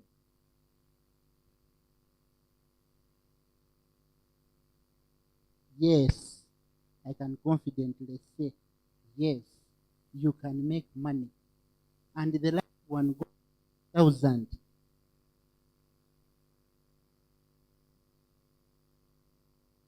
So, out of those problems, identify one that can easily bring you money. Think. Look at it carefully. Examine it. Madam Keisha wanawenkwata gira. Soko jenko simba akazinda alokan. Akamaski.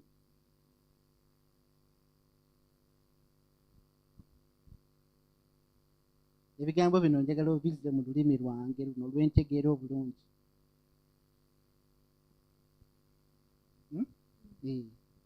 Babitegeere bulungi. Nti nsobola okukuwa emitwalo 5 n'olita emitwalo 45.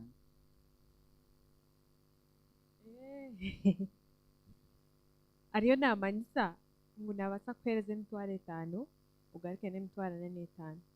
Ekiti kiri mu makuru timirako kikabaho omu bootcamp keyabireho nk'egi turi isingiro nkyakare nibakubahereza emitwalo 5 ningo burakurateho mukore business ezimukwenda haza hiine abaana bagenzire nk'uko muri aho kumwa training ahabwe biro 5 bakabahereza emitwalo 5 bamutuma mu emitwalo 5 kukora omushahini bagaruka n'emitwalo 45. And after 4 weeks, they came back with 1,700,000.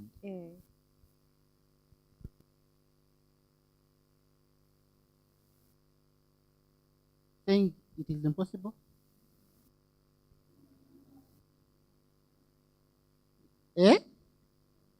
It is on record. Kugira ngu ni story twaba turiho twena tebakijanaza. So, I want to tell you that nothing is impossible. Your greatest enemy is you, and your greatest enemy is in the mind. Your greatest enemy is you, because you think it is impossible, because you think it can't be done, because you fear. You are your own enemy. Tewali akuloga. Fara kuti.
So, reflecting on all those problems, reflecting on all the problems you've come across while discussing these questions. You can spend the whole day discussing this, so I have to put a time limit. Some of you want to first finish one with 1 hour. You start another 1 hour. We don't have that time.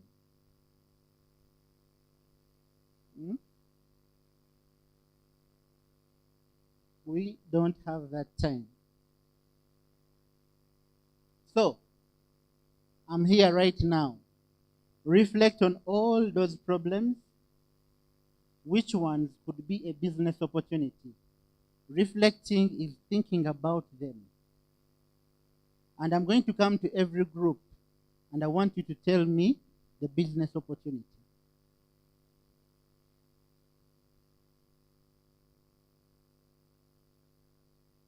Which one will give you money?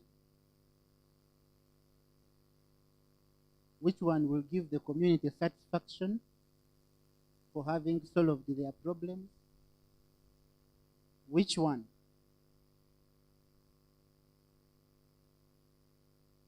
Remember that idea should be targeting a particular group of people, not the entire everybody. It should be solving a problem, a need, or want. You must know the people you're going to target, your customer segment,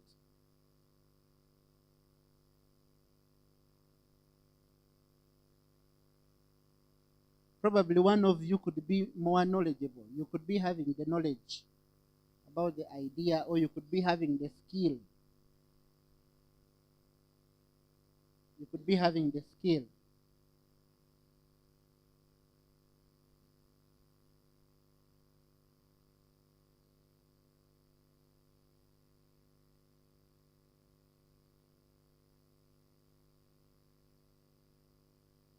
Any group which has agreed?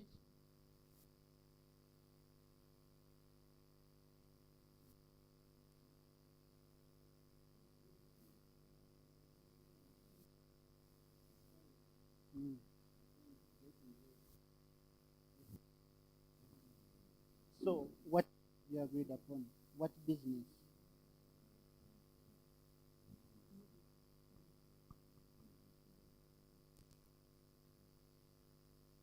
shouldn't take a lot of time because we don't have it and we don't stay in the same place. Do you agree right now? Can give you an opportunity to rethink the business. I want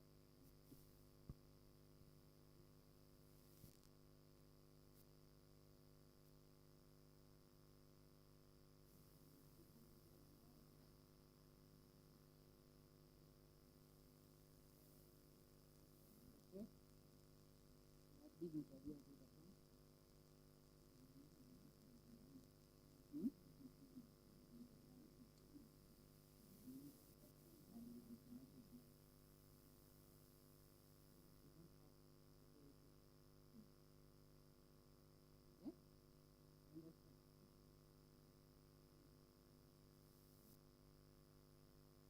No. Have you concluded? Which idea have you at least identified as potential? Work on tomorrow.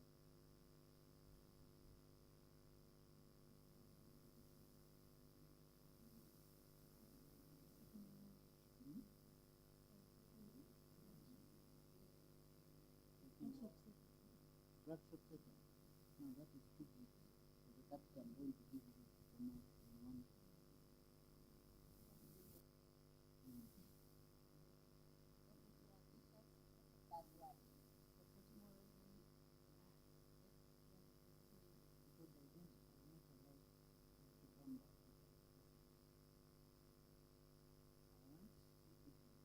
Because by then I'm not allowed to come back.